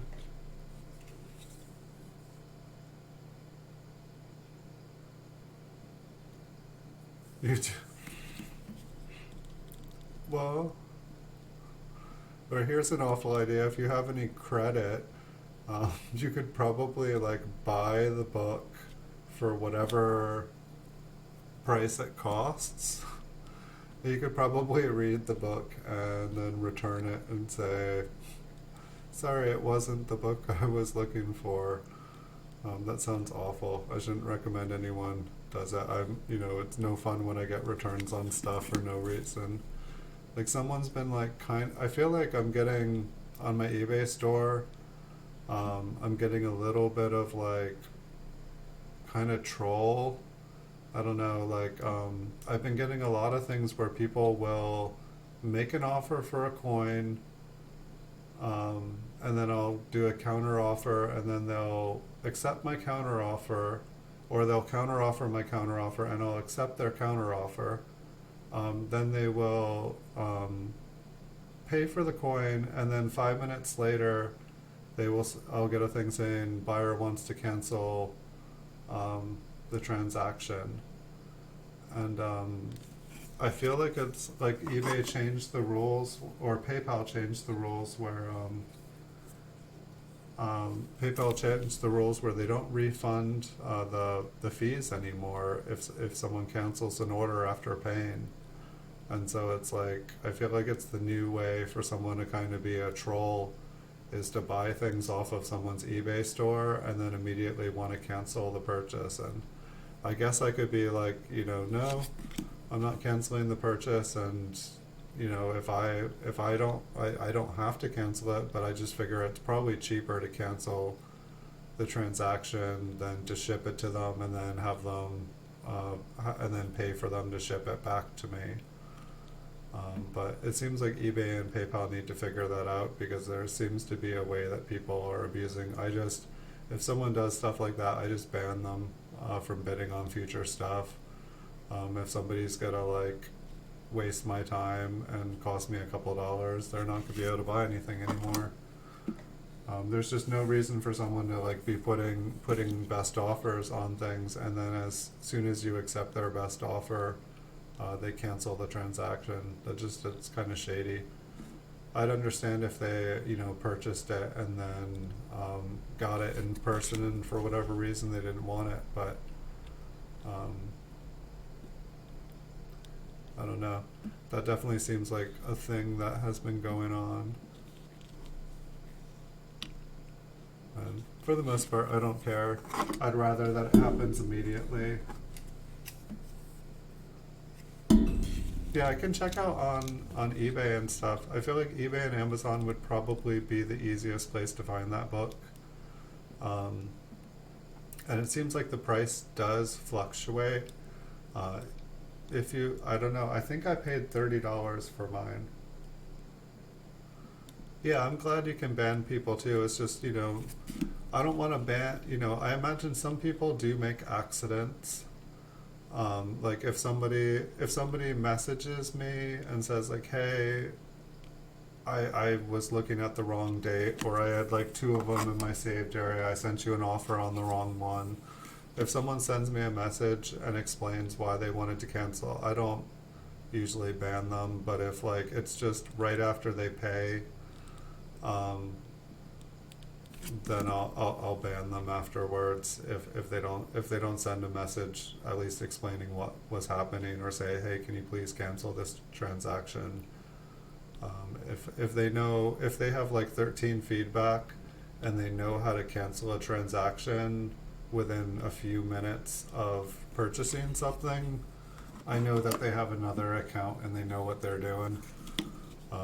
Most people I find, when they're wanting to cancel a transaction, they don't even know how to do it, and I have to walk them through it. If they're like a new user, if the person is acting like they're a pro and they're canceling a few minutes after paying, then I feel like it's the exact reason that they're doing it. Sometimes you just don't know. Like, I don't want to make anyone's day harder. If someone wants to cancel something, that is absolutely fine. But if I get a funny feeling about it, it's goodbye. So I don't know. I see like kind of what looks like two lines going through Lincoln's head. I don't know. It almost looks like a lamination issue, and it almost looks like little tiny tire tracks. I feel like it's really hard to see at this focal length, but for some reason they just don't look like scratches to me. I feel like in at least one of Chuck's videos there were just these little ones that went by. And I've definitely had a couple people on eBay who just kept making a new account and a new account. And it's just like, wow, you're going to get yourself banned off of eBay. But I guess it's a little bit better than, I've definitely like had scammy people that, get stuff and then try to say, looks like there's a small, die chip, just a little piece of metal at the end of the wheat ear here on the right side.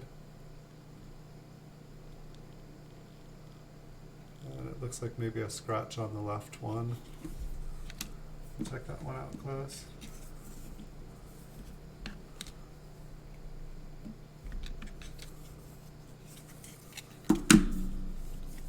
The 8 looks huge.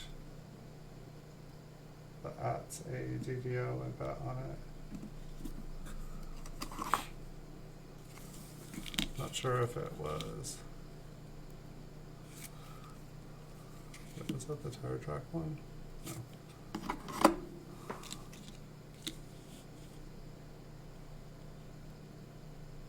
Okay, we'll take a look at the 8 on that one in a second. I feel like there's something going on with the surface on here. That doesn't look right. And I mean, it almost looks like that kind of color when you have like tape or glue or just old adhesive on the coin. But it's interesting how shiny it is too. I think it's probably like some Scotch tape or something that's worn off on the coin.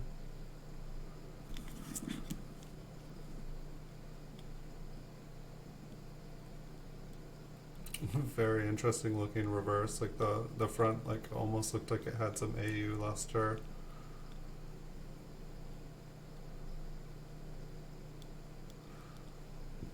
It just looks odd to me.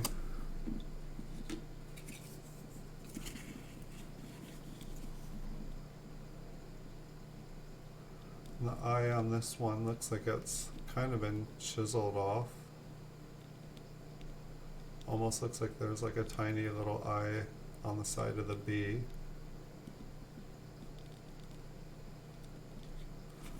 Yeah, maybe after this stream I'll take Walter Breen's book and just open up, because I actually haven't even started flipping through that one yet. It looked really good.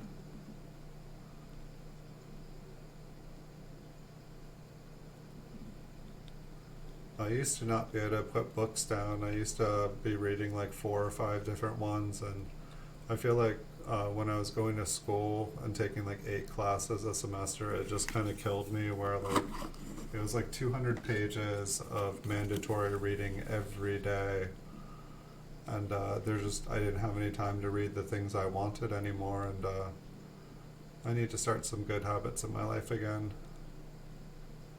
I mean, there are a lot of coin books out there, but there's only so many that are easily available, it feels like.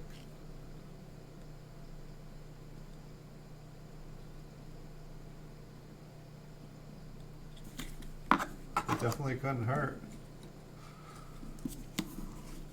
I wish I could say that reading coin books made me tired, but it doesn't. It's just I find that like I stop retaining the information after a little while. So it kind of looks like, oh no, it looks like whatever it's on the flip, because it looks like that little line is moving on the 4. It does look like there's kind of a little line on the 9. I'm going to assume it's just machine damage.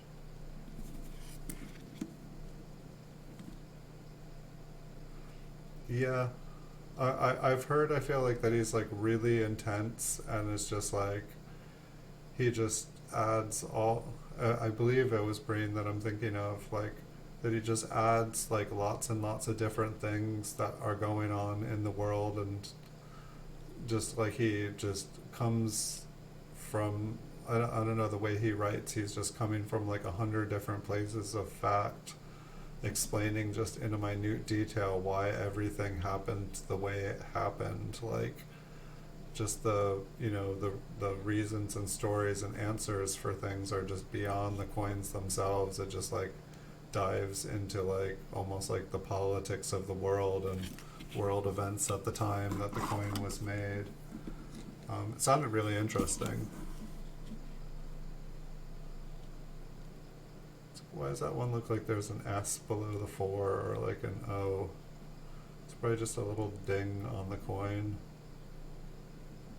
It's always funny how like a little damaged piece will all of a sudden look like something that it's not. I don't know, I'll have to look at that just to make sure. Things like that would always be cool to find.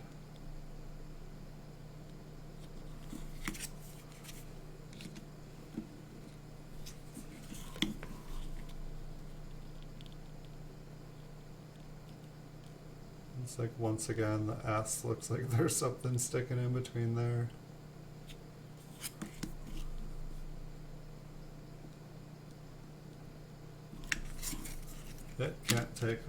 It can't hurt to look at them again, that's for sure.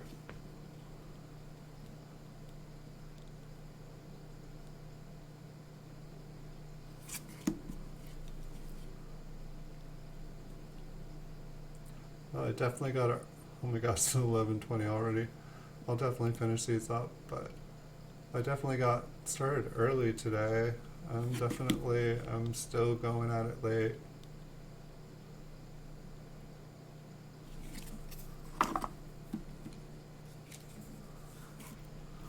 This one looks clean. Where were these clean coins when Theo was asking about clean coins?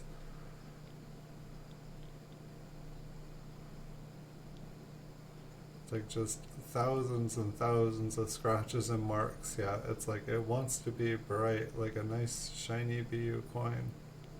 And it's like there again, like it's just, I think it's just the way okay, yeah, that little light That looks metallic. If you look at the mint mark right now, it's like you can see how that like little place that looks like a little piece of metal, it moves when I like. Sorry about all the lights. Here, I'll hypnotize you guys with a coin. No.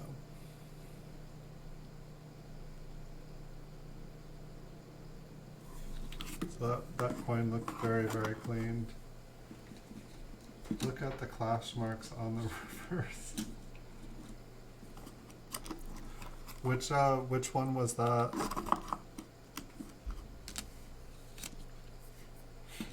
Here, I'll finish these up. See, I kind of wish these were all different dates so that you guys could say, you know, check out the reverse on the 1934. Gosh, it's like this one is like one of those weird ones too. It's like the coin looks kind of like heavily circulated, and it's like then there's all these kind of like smoky pastel colors on it, where if you look at it from all these different angles, it's just kind of different colors, but none of them are like super bright or intense. They're just kind of there. And then we got green on the reverse.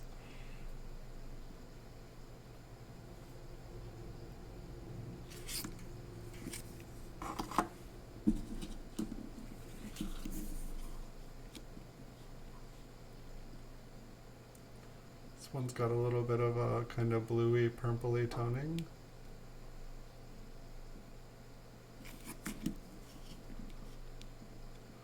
Which one had the clash marks on it, Paul? I did not see it. Yeah, 2 coins before the real gunky one. Okay, I'll backtrack just, I'll go 2 coins back from the gunky. It's possible I put it off to the side to check out after, but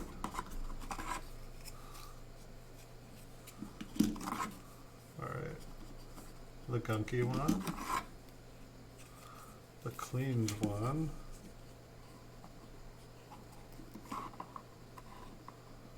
I'm not seeing a clash on that one. See a scratch on the bottom of this one.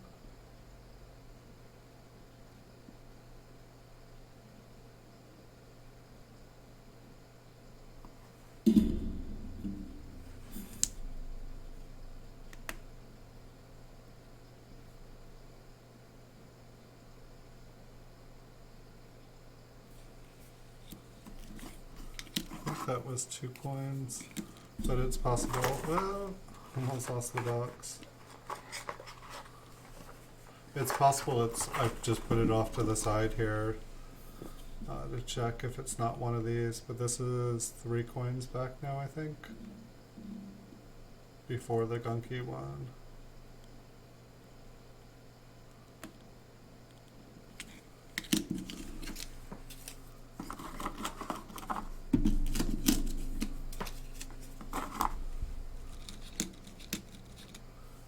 Let's see. We'll go close and go closer.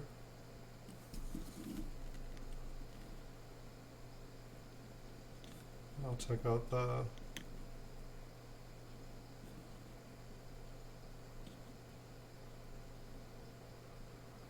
I don't know, there definitely looks like there is something in that mint mark on the bottom part. It doesn't look like gunk.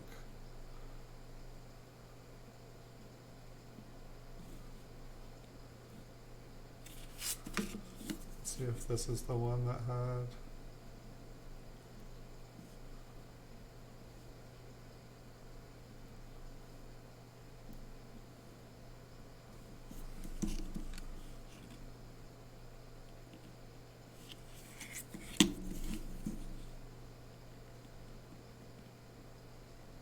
No, that mint mark looks kind of interesting to me. There definitely looks like there is a small little piece of metal on the bottom there. I wonder if we can go a little bit closer with, since we got the light.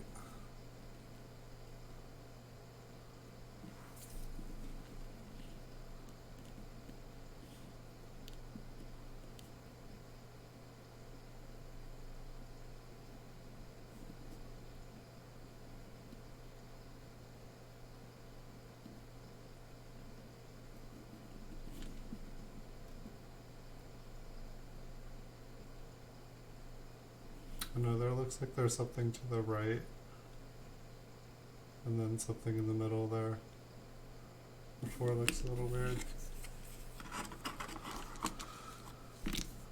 Let's see. So this one looks like it had like a little bit of extra metal on the rim.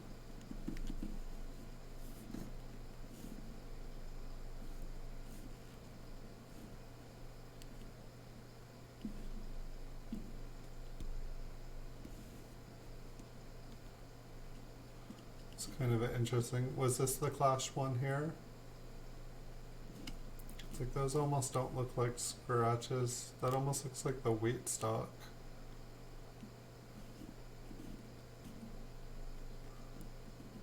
Oh, is this the Clash in the O here?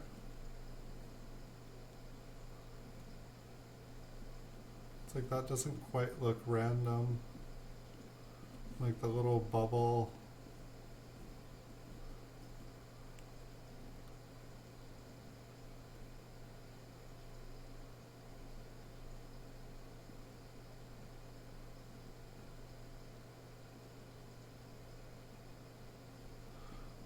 I'm guessing that this is the one, this one kind of, so there's like the little piece of metal up at the top of the wheat stalk, and then there's kind of like a line that goes across the wheat stalk here. It just doesn't look like a scratch necessarily to me.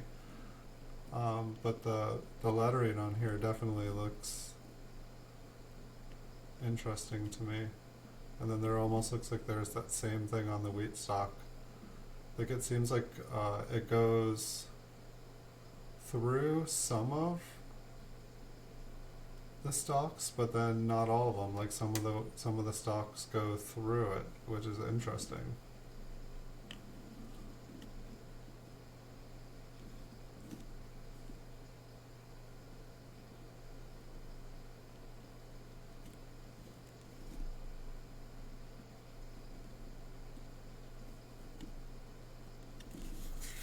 That one looks kind of cool.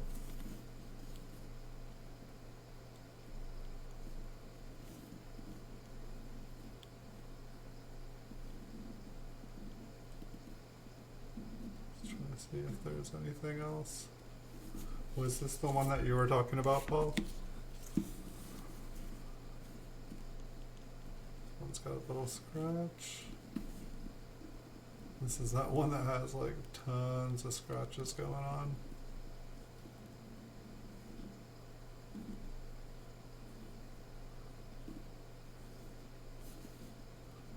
I believe this one had something on the reverse. Or maybe I was thinking that there looked like there was a little bit of a die chip. Kind of looks like it. And then there was just something kind of funky going on over here, which I couldn't tell what it was. I still can't tell what it is. I'm guessing it's a scratch. But it almost looks like just like a little bit of the wheat stalk got kind of like flaked off.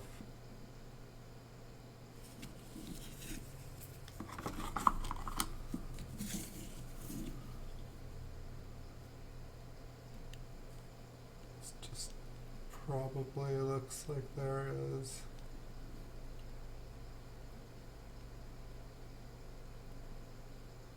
Just a little bit of metal to the right.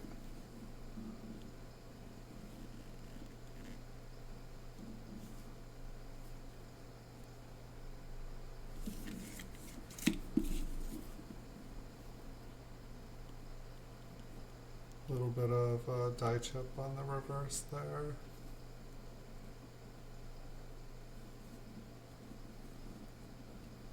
I feel like I was like good at spotting kind of like die chips. Wait, is this that? Okay, yeah, I put this one aside. I was gonna say, wait, we already looked at that one. I was like, this one looks just like the one you were talking about. So this one's got 2 little die chips in it.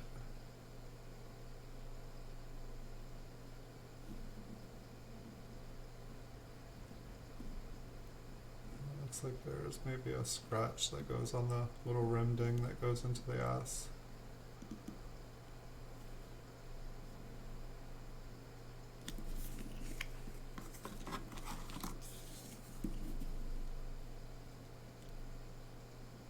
think I just couldn't tell what was going on to the right of that 4.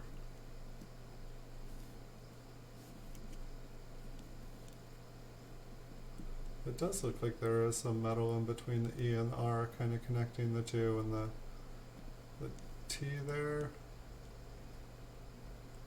It looks like it's almost touching the R.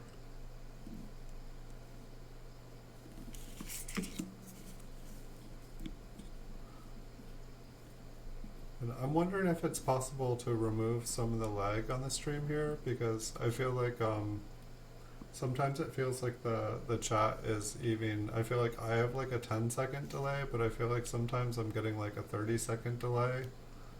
And you know, I try to take enough time to look at the different coins, but I also try to keep things moving so that I'm not boring the heck out of you guys, just staring at one forever. I'm thinking this one was the one Super Silverman you were talking about with the 8. I think that's where we are in this. I think you were saying the W, the 8. That's A D D D. I bet on it. Look 8 looks big. That 8 looks big. So those were those lines I was talking about on it. And I guess that one really does go right through the S. It's just an interesting scratch. Like it looks like it has had a purpose. It almost looks like they kind of had to keep doing it. It looks like there's multiple ones that kind of go across Lincoln's head there.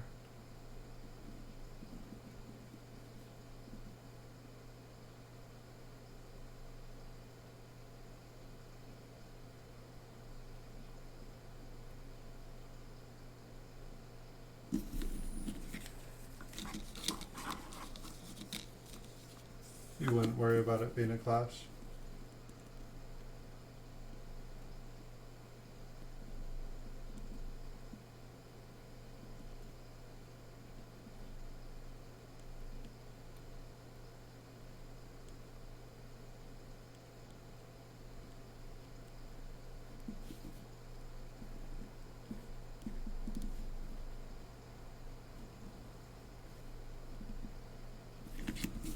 Someday I'm gonna worry about it. I'm gonna watch a video and I'm gonna learn and I'm gonna be like, wait, where is that coin I thought might be a clash? So it looks like the 8 is pretty much entirely filled.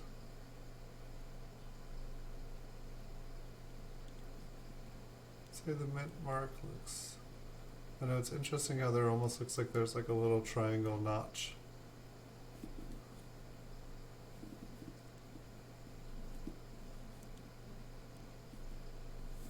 I do feel like there was one coin that had like it looks like kind of peeling on the top, and I'm not sure if I already passed that one or if I missed it. I'm hoping I didn't miss it. This is the one that looked like there was like a little tiny extra piece of metal to the right of the mint mark. Wipe that off. It looked like there was some dust above it. It's not going to help me, huh?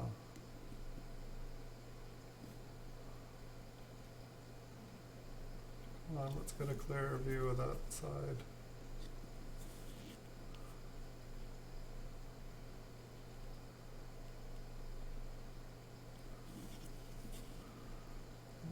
I'm guessing it's probably just a scratch on it.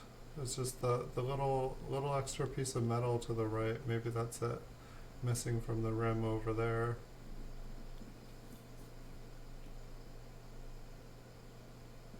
Let's try a test. I'll type in something and you read it, and when you see it in chat, I'll time the difference. This is not it. Those are scratches through the time. Alright, I'm gonna watch chat for a second. The second I see something, I'll say I see it.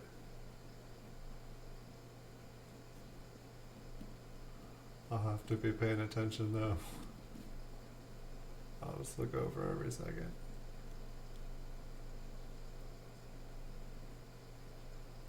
The time is 11:37.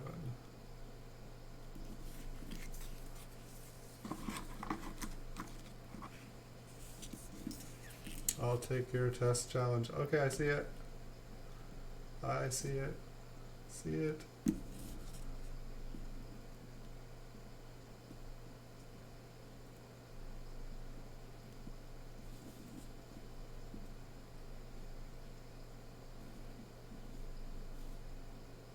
Okay, there's that one that looked like there was a piece hanging off.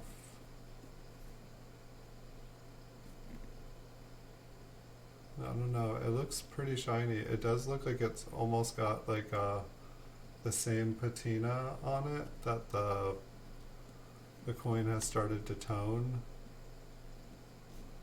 And so it looks like whatever happened to it, it happened a long time ago. 29 seconds, okay, yeah, it felt like about 30 seconds. Because I felt like I usually look at about, I'd say I look at a coin in just under a minute. Sometimes if it's just like a destroyed coin, I just kind of skip it. So then there's also, looks like there's like a long scrape there, but I don't think that's the same. Is this the one that was really pretty on the back? No. I'm hoping to be able to check that one out.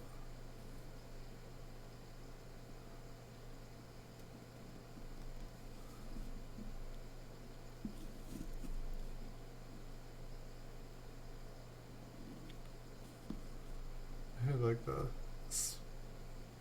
I don't know, I don't know if the plastic on this is just kind of getting little tiny white spots on it, or if it's just the way the surface is. But some of these are just looking like the plastic is starting to kind of break down.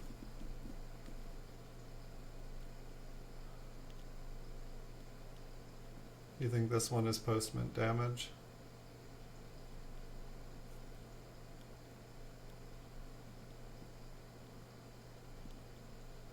I don't know, for some reason that one looks interesting to me.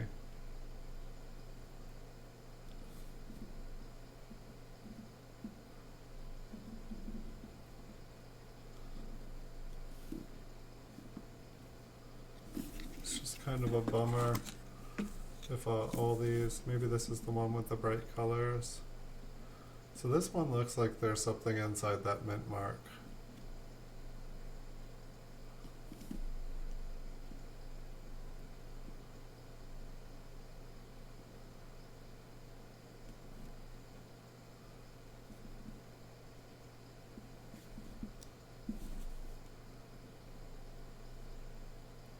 Perhaps it's just a brown spot.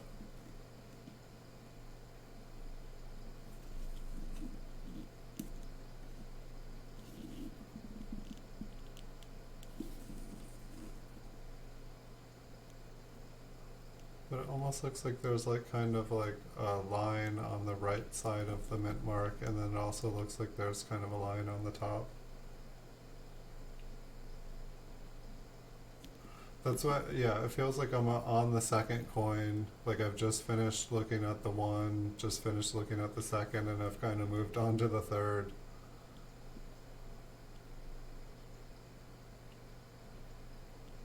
This one looks like an RPM. That's what I was kind of thinking.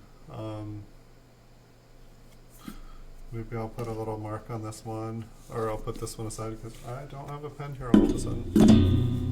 And this was the cool one, actually. I think this one was the one with like mad crazy colors on the reverse. It looks like it's got a pretty good scratch, but this one had like every color of the rainbow on the reverse. It had like green, it had blue, orange, it's got yellow, red.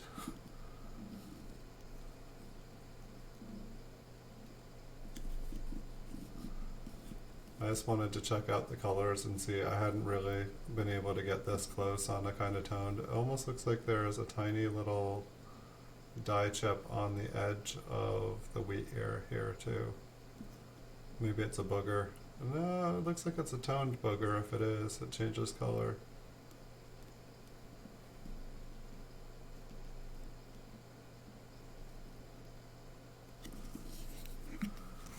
don't know. I'm not sure, like, I mean, this field right here in person is, like, very, very dark. There is sure is a whole lot of color in that darkness, though. I don't know, do you have any thoughts on, the color on this coin?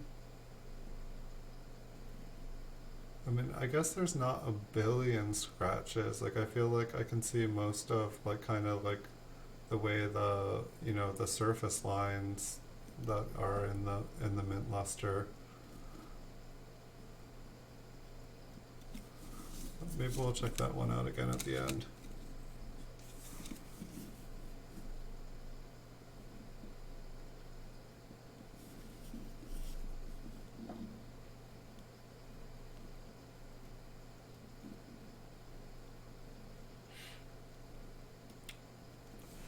Keep forgetting I got a nice glass of water here.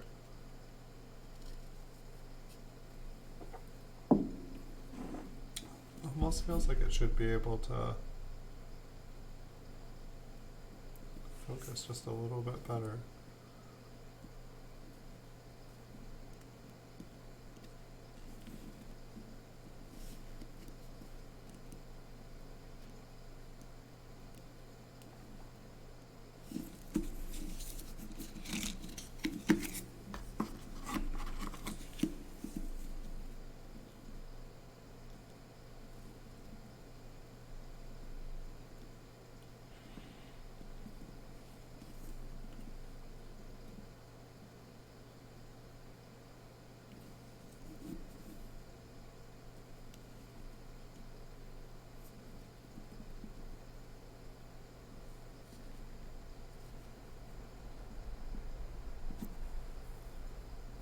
Like, I don't know if I need to just change the focus so that it's more focused on the plane of the coin rather than the higher devices.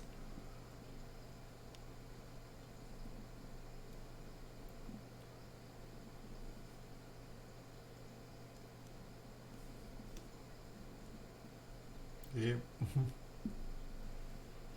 It's like Scratch City up there. Is that like a gap in between the rim? No.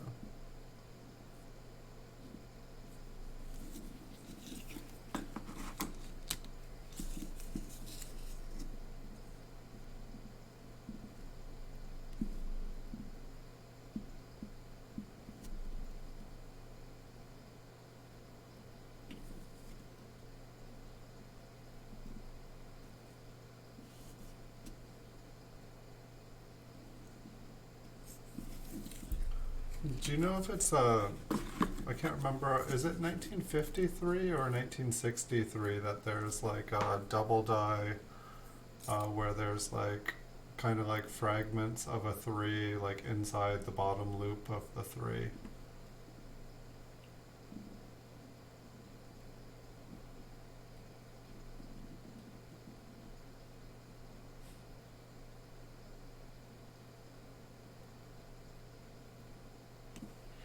I'm actually wondering if I'm on. I didn't even think about, like, I was in like the OBS editor, but if I just go into just if I just go into just, oh yeah, it's like twice the size. I don't know why I didn't do this before. So now I have been doing all these streams so far. I've been looking at the in OBS Studios, but now I'm in the microscope, and it's like twice as big for me now. It's still the same size for you guys.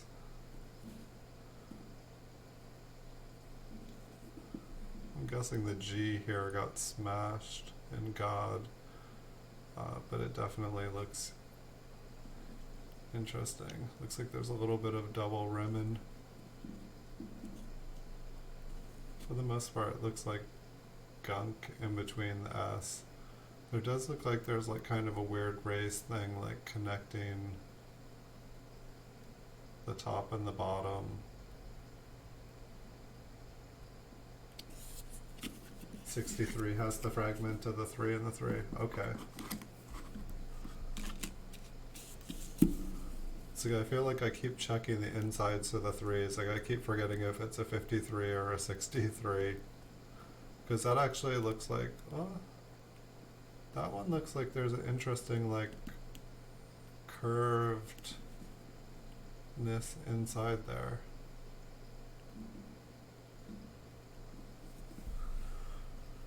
Can I get closer without blinding us?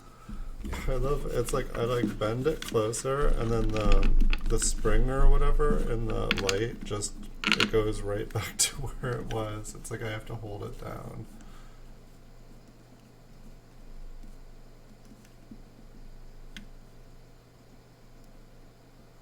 That looks bigger.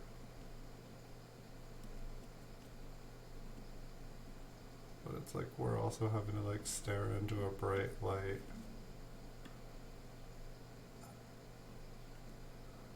And I almost, it's like, while it's bigger, it doesn't really seem clear. It does kind of look like there is, like,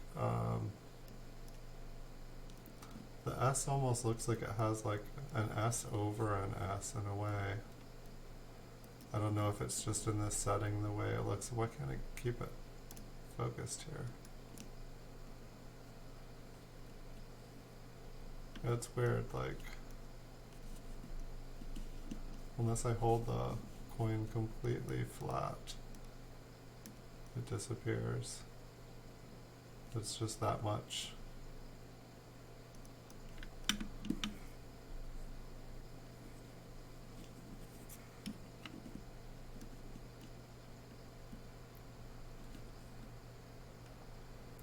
Yeah, I guess the problem is like I can't quite see the serifs. It's like I'm just far away that it's like I really can't get a focus on them. I mean, like the top one looks like there's like a little dot which could be where it splits at the end. I'm not sure. Well, that's just not good enough to not be sure.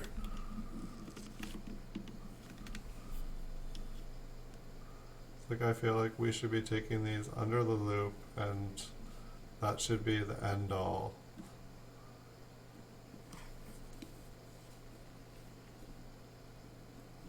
That is an ugly looking 5.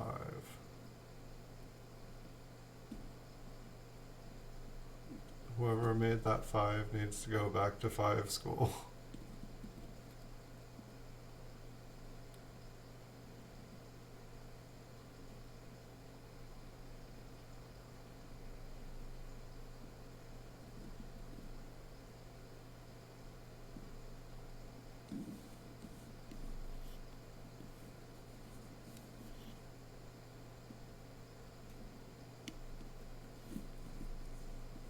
I think while they're there, they can do a little bit of work on the L and Liberty too. Almost looks like a tiny, tiny, tiny, tiny lamination error on his forehead here. Maybe that's a scratch here.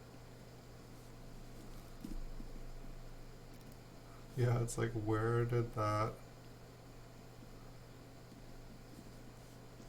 it come from? It's like I imagine like either the coin it either came from the coin or it came from another coin, like right before it.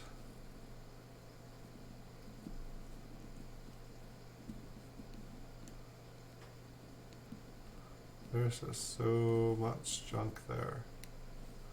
It's like I feel like the only reason it looks like there's something in that S is because like the junk isn't there, but then I'm like, is the junk not there because there's a piece of metal there blocking? I'm like trying to get away from the lights.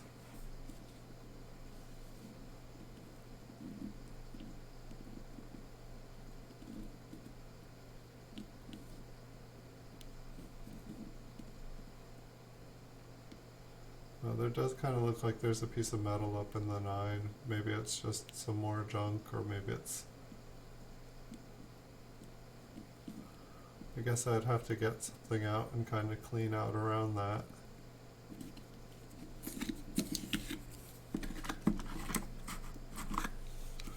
Alright, we got about 5 more to go. I think we might actually get off of here before midnight tonight. And so what's going on with this one? I feel like I gotta get this light out of here.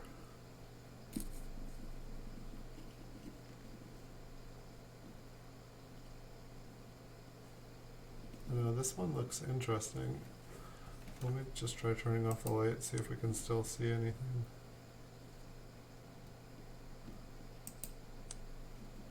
So it's basically, I changed the angle on it.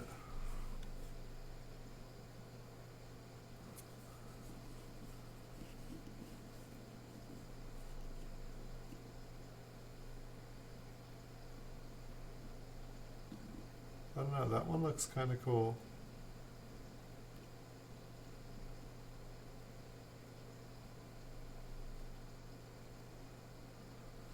That one almost looks like there is kind of an S over an S, like an S. Like it looks like kind of like the end of the serif split.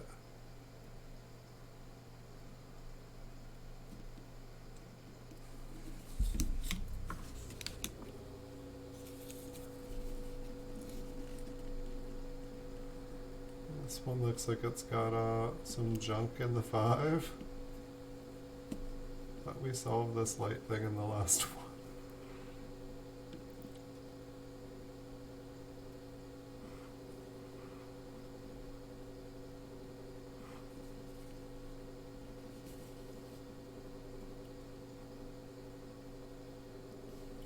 Okay, I'll go back to the last one and rotate it.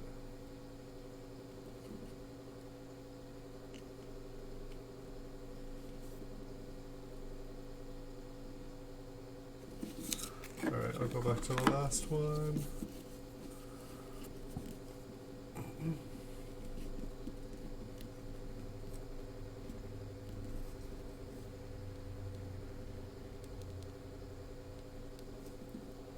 I mean, it definitely looks like something is inside there and it curls. Yeah. That one looks like a pretty nice RPM, I think. I mean, it looks like the shape is the same. I mean, because that would be way too thick for it to just be a scratch, right?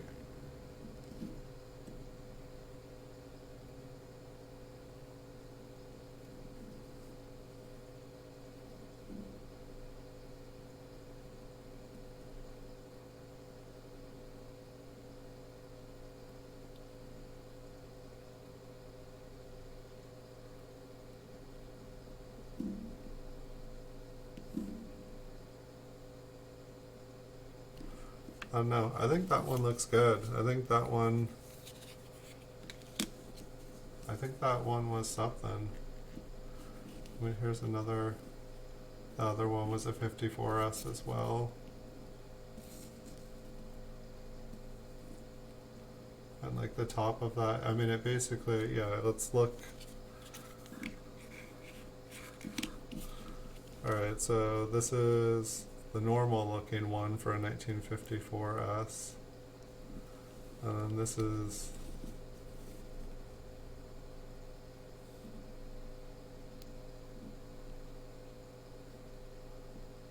so it normally is like kind of like a very, like you could fit an O inside it. Let's go back to this one, and it does not look like you could fit an O in it. It looks like you could fit like a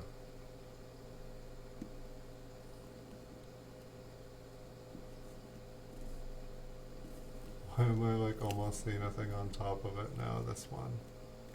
Oh, it looks like there's a scratch on the bottom of the 5. Maybe it goes to it.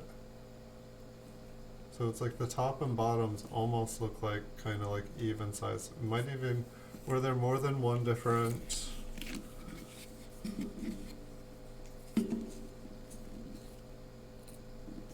I guess this one looks about even.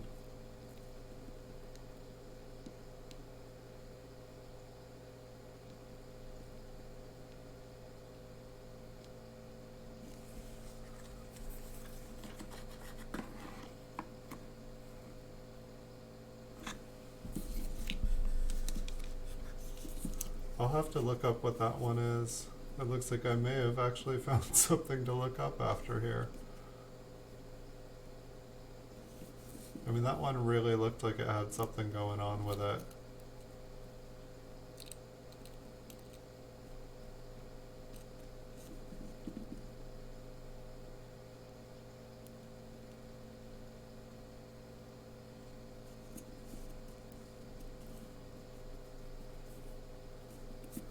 It's like the funny thing is when I went through, I figured when I pulled out these all to look at them, I thought we were going to be finding like hundreds and hundreds and hundreds of RPMs, because like there was a lot of things that I was like, is this an RPM?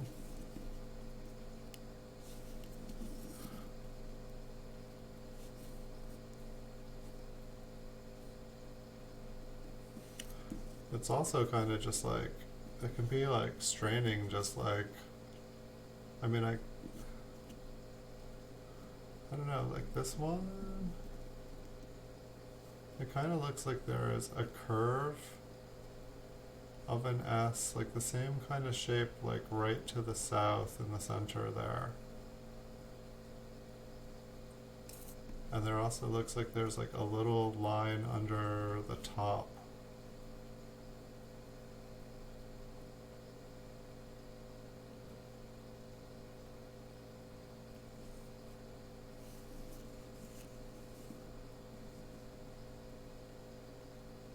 It's like I can only kind of see the lines from a certain focal point. Like it seems like they just, if I go in further, I don't know, let's try to go in further.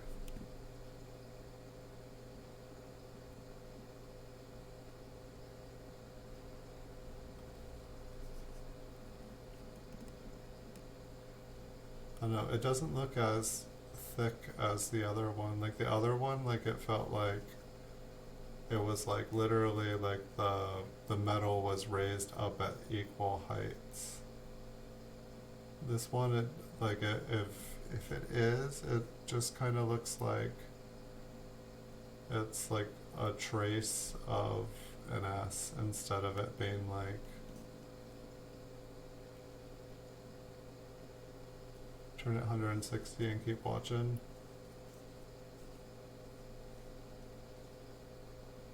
I'm trying to keep it focused too. I feel like I could see it going all the way around when I turned it. Like definitely, I know I'm probably at about 2 hours. Whoops.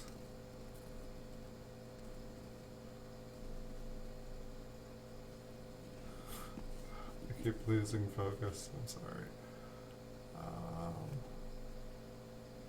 Yeah, why does it look like?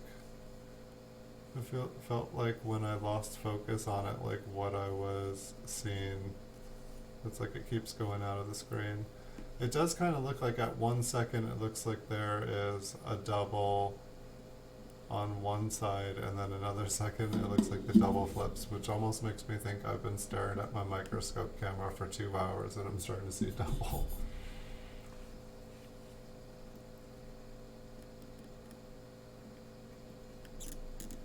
And like the one thing I feel like I do see, which could just be a line, but I feel like in the top hump on the west side, I feel like I can see like a little nick that kind of looks like it's doubled there.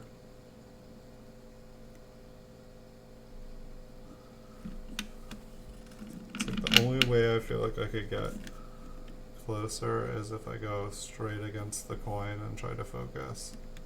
It looks like we are not getting the lights, which are kind of cool. This actually looks, I'm not sure how far behind.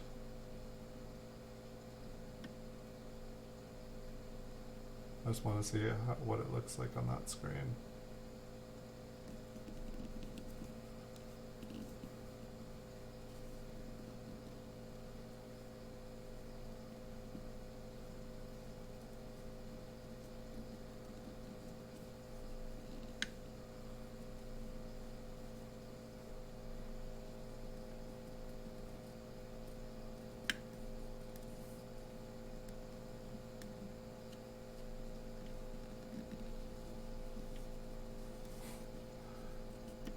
coin always jumps. I guess it doesn't take much for it to jump.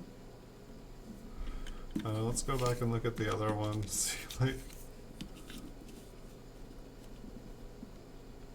yeah, I mean, it's like this one, it's like you just, I feel like you can just see it.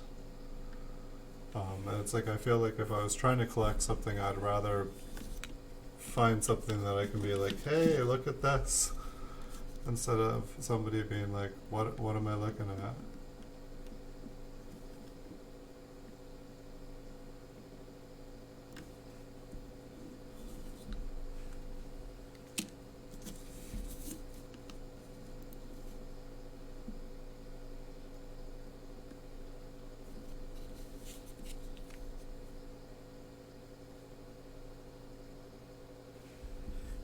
Yeah. I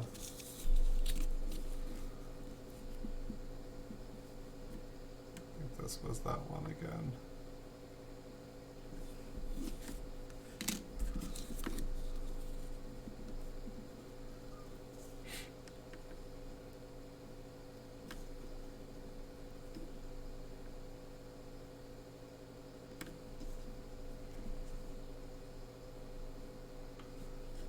It's like I don't know, this one looks interesting. But it's like, I almost kind of want to say that like line on the inside.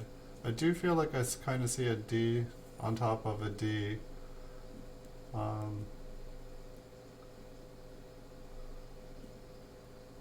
But the like line on the inside, it almost just reminds me of like how different everything kind of looks. This last one. I feel like we did miss a couple things I was meaning to kind of find and check out closer. I'm not sure where they went. But one thing I do know is after midnight I turn into a pumpkin like you would not believe. So I should probably be calling it a night. You think the 5060 is too? I'll definitely check it out closer when I can. I'm gonna put a mark on those two so that I can check them out closer. Because it's definitely, I mean, I've spent this much time trying to narrow things down. I might as well go the whole distance. I think one of the things I need to do too is I looked for my loop the other day and I could not find it.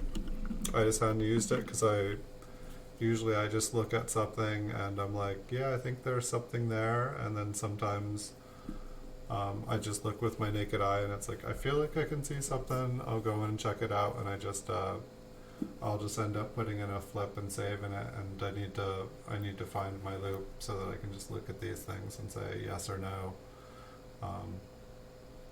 But if I get to bed here soon enough, I should have another stream coming back in the morning. I might start as early as 8 o'clock, probably do like an hour and a half, 2 hour stream. And we can get through the next box here. I've got another one ready to go. I can just kind of think this is the one. Oh no, this is the end of the last one. The other one's unopened at the end of the desk. And so I do have, and then I'm looking at like another like 100 boxes in front of me at least.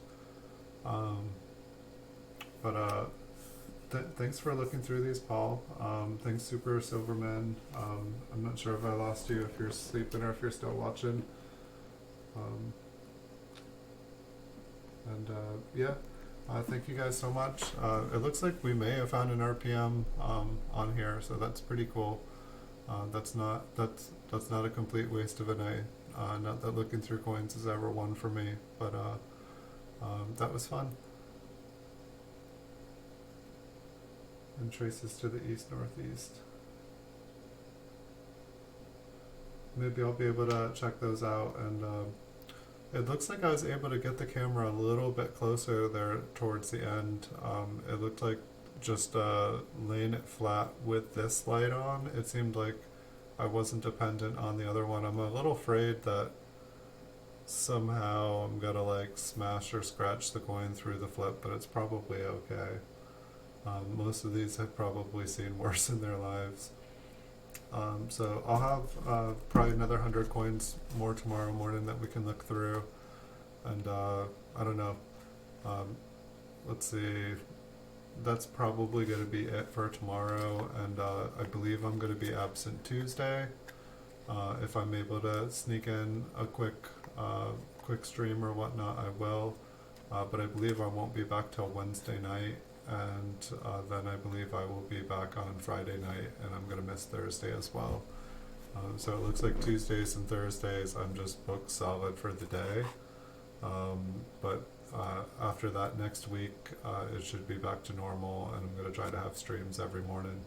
However, it seems like more people are on here at night, which is definitely nice to interact with people. But in the future, when I can do a morning and night one, I will. And as long as my weekends are free, I'm just gonna try to do as many streams as I can.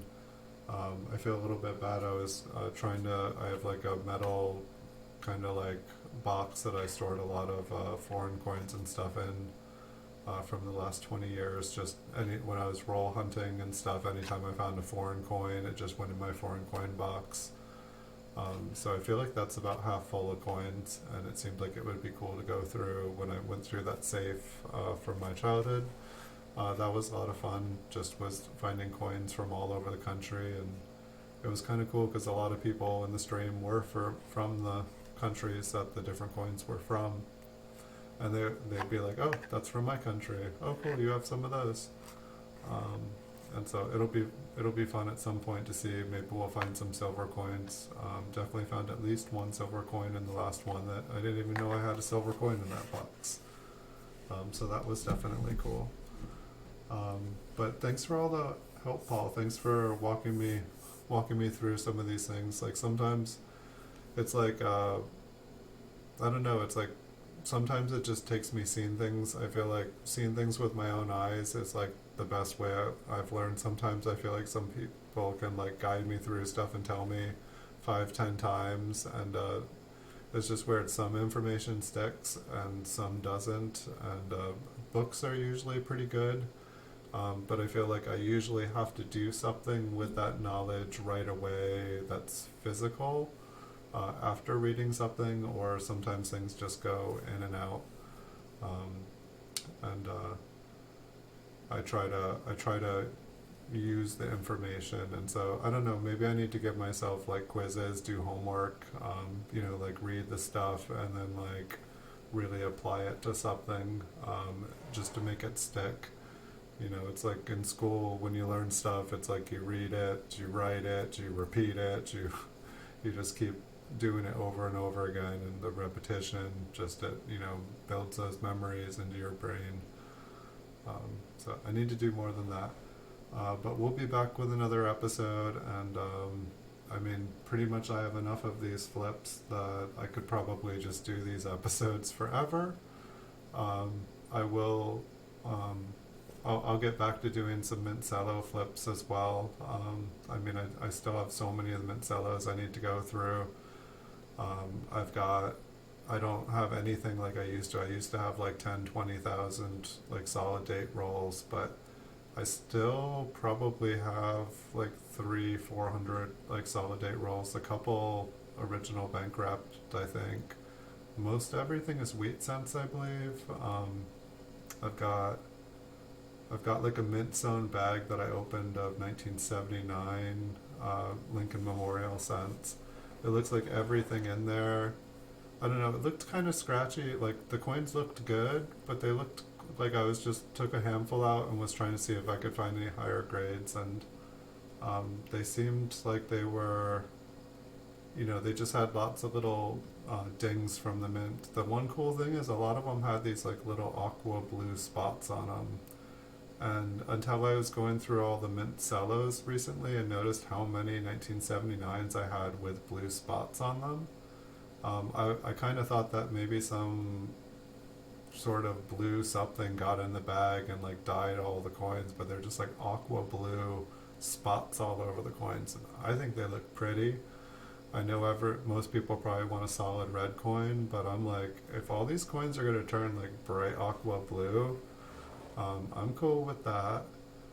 And I got a box of 1979, I believe they're 1979D Lincoln Memorial, some bank wrap rolls from him. I haven't opened them yet. It looked like a bunch of the enders that I could see. They kind of had like more of like kind of purplish black spots on the ends, just kind of like red browned ends. But I think that happens with a lot of bank wrapped rolls as the ends. They could all be kind of red brown inside. I have no idea until I open them.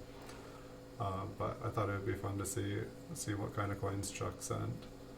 It's my first purchase from him, and I bought like thousands of the mint cellos, and I got the bank bag, and I got the box from him, and I kind of want to do some videos where I go through a bunch of the coins from the rolls and go through a bunch of the coins from the mint cellos, which I did already do a bunch of mint cello videos, but and then open some of the rolls and just kind of see,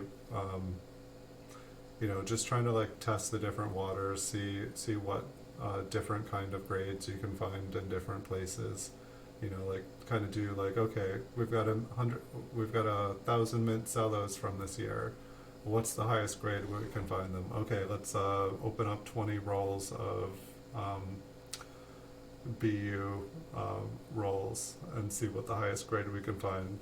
Let's pull out 1,000 coins from the bag, see what the highest grade we can find, and just kind of compare and see if we can find something cool. Because it's like one of my ultimate goals is wanting to learn how to grade better. I feel like I can tell the difference between a 66 and an MS66 and a 67 and a 68 and a 69, but it's like when I go below those, I feel like I get a little confused. Like say, is a coin like an AU, like a high AU, or is it a very low MS? And same, like I feel like I get even worse when I'm like, is this a good or is this a fine? But I just try to like undergrade everything, and then I feel like if I'm sending something in with like a really low expectation to get graded, and it comes back higher, then I'll be happy. And if it doesn't, I've already set low expectations. But someday I'd like to be doing bulk submissions to PCGS, and that's the plan anyway. But I have a lot of learning to do before, and instead of just burning through thousands of dollars, getting really low graded coins graded, I think I'm gonna keep looking at coins and keep trying to learn as much as I can, because it's a lot cheaper reading books and looking at coins than like sending in like a couple $1,000s and coming back with some really low graded coins. But it's 1:15. I really do need to get to bed. So thank you so much. Thank you everyone for watching. Wish you guys all great nights. I'll see you guys tomorrow in the future. And it was a fun night. Thank you all.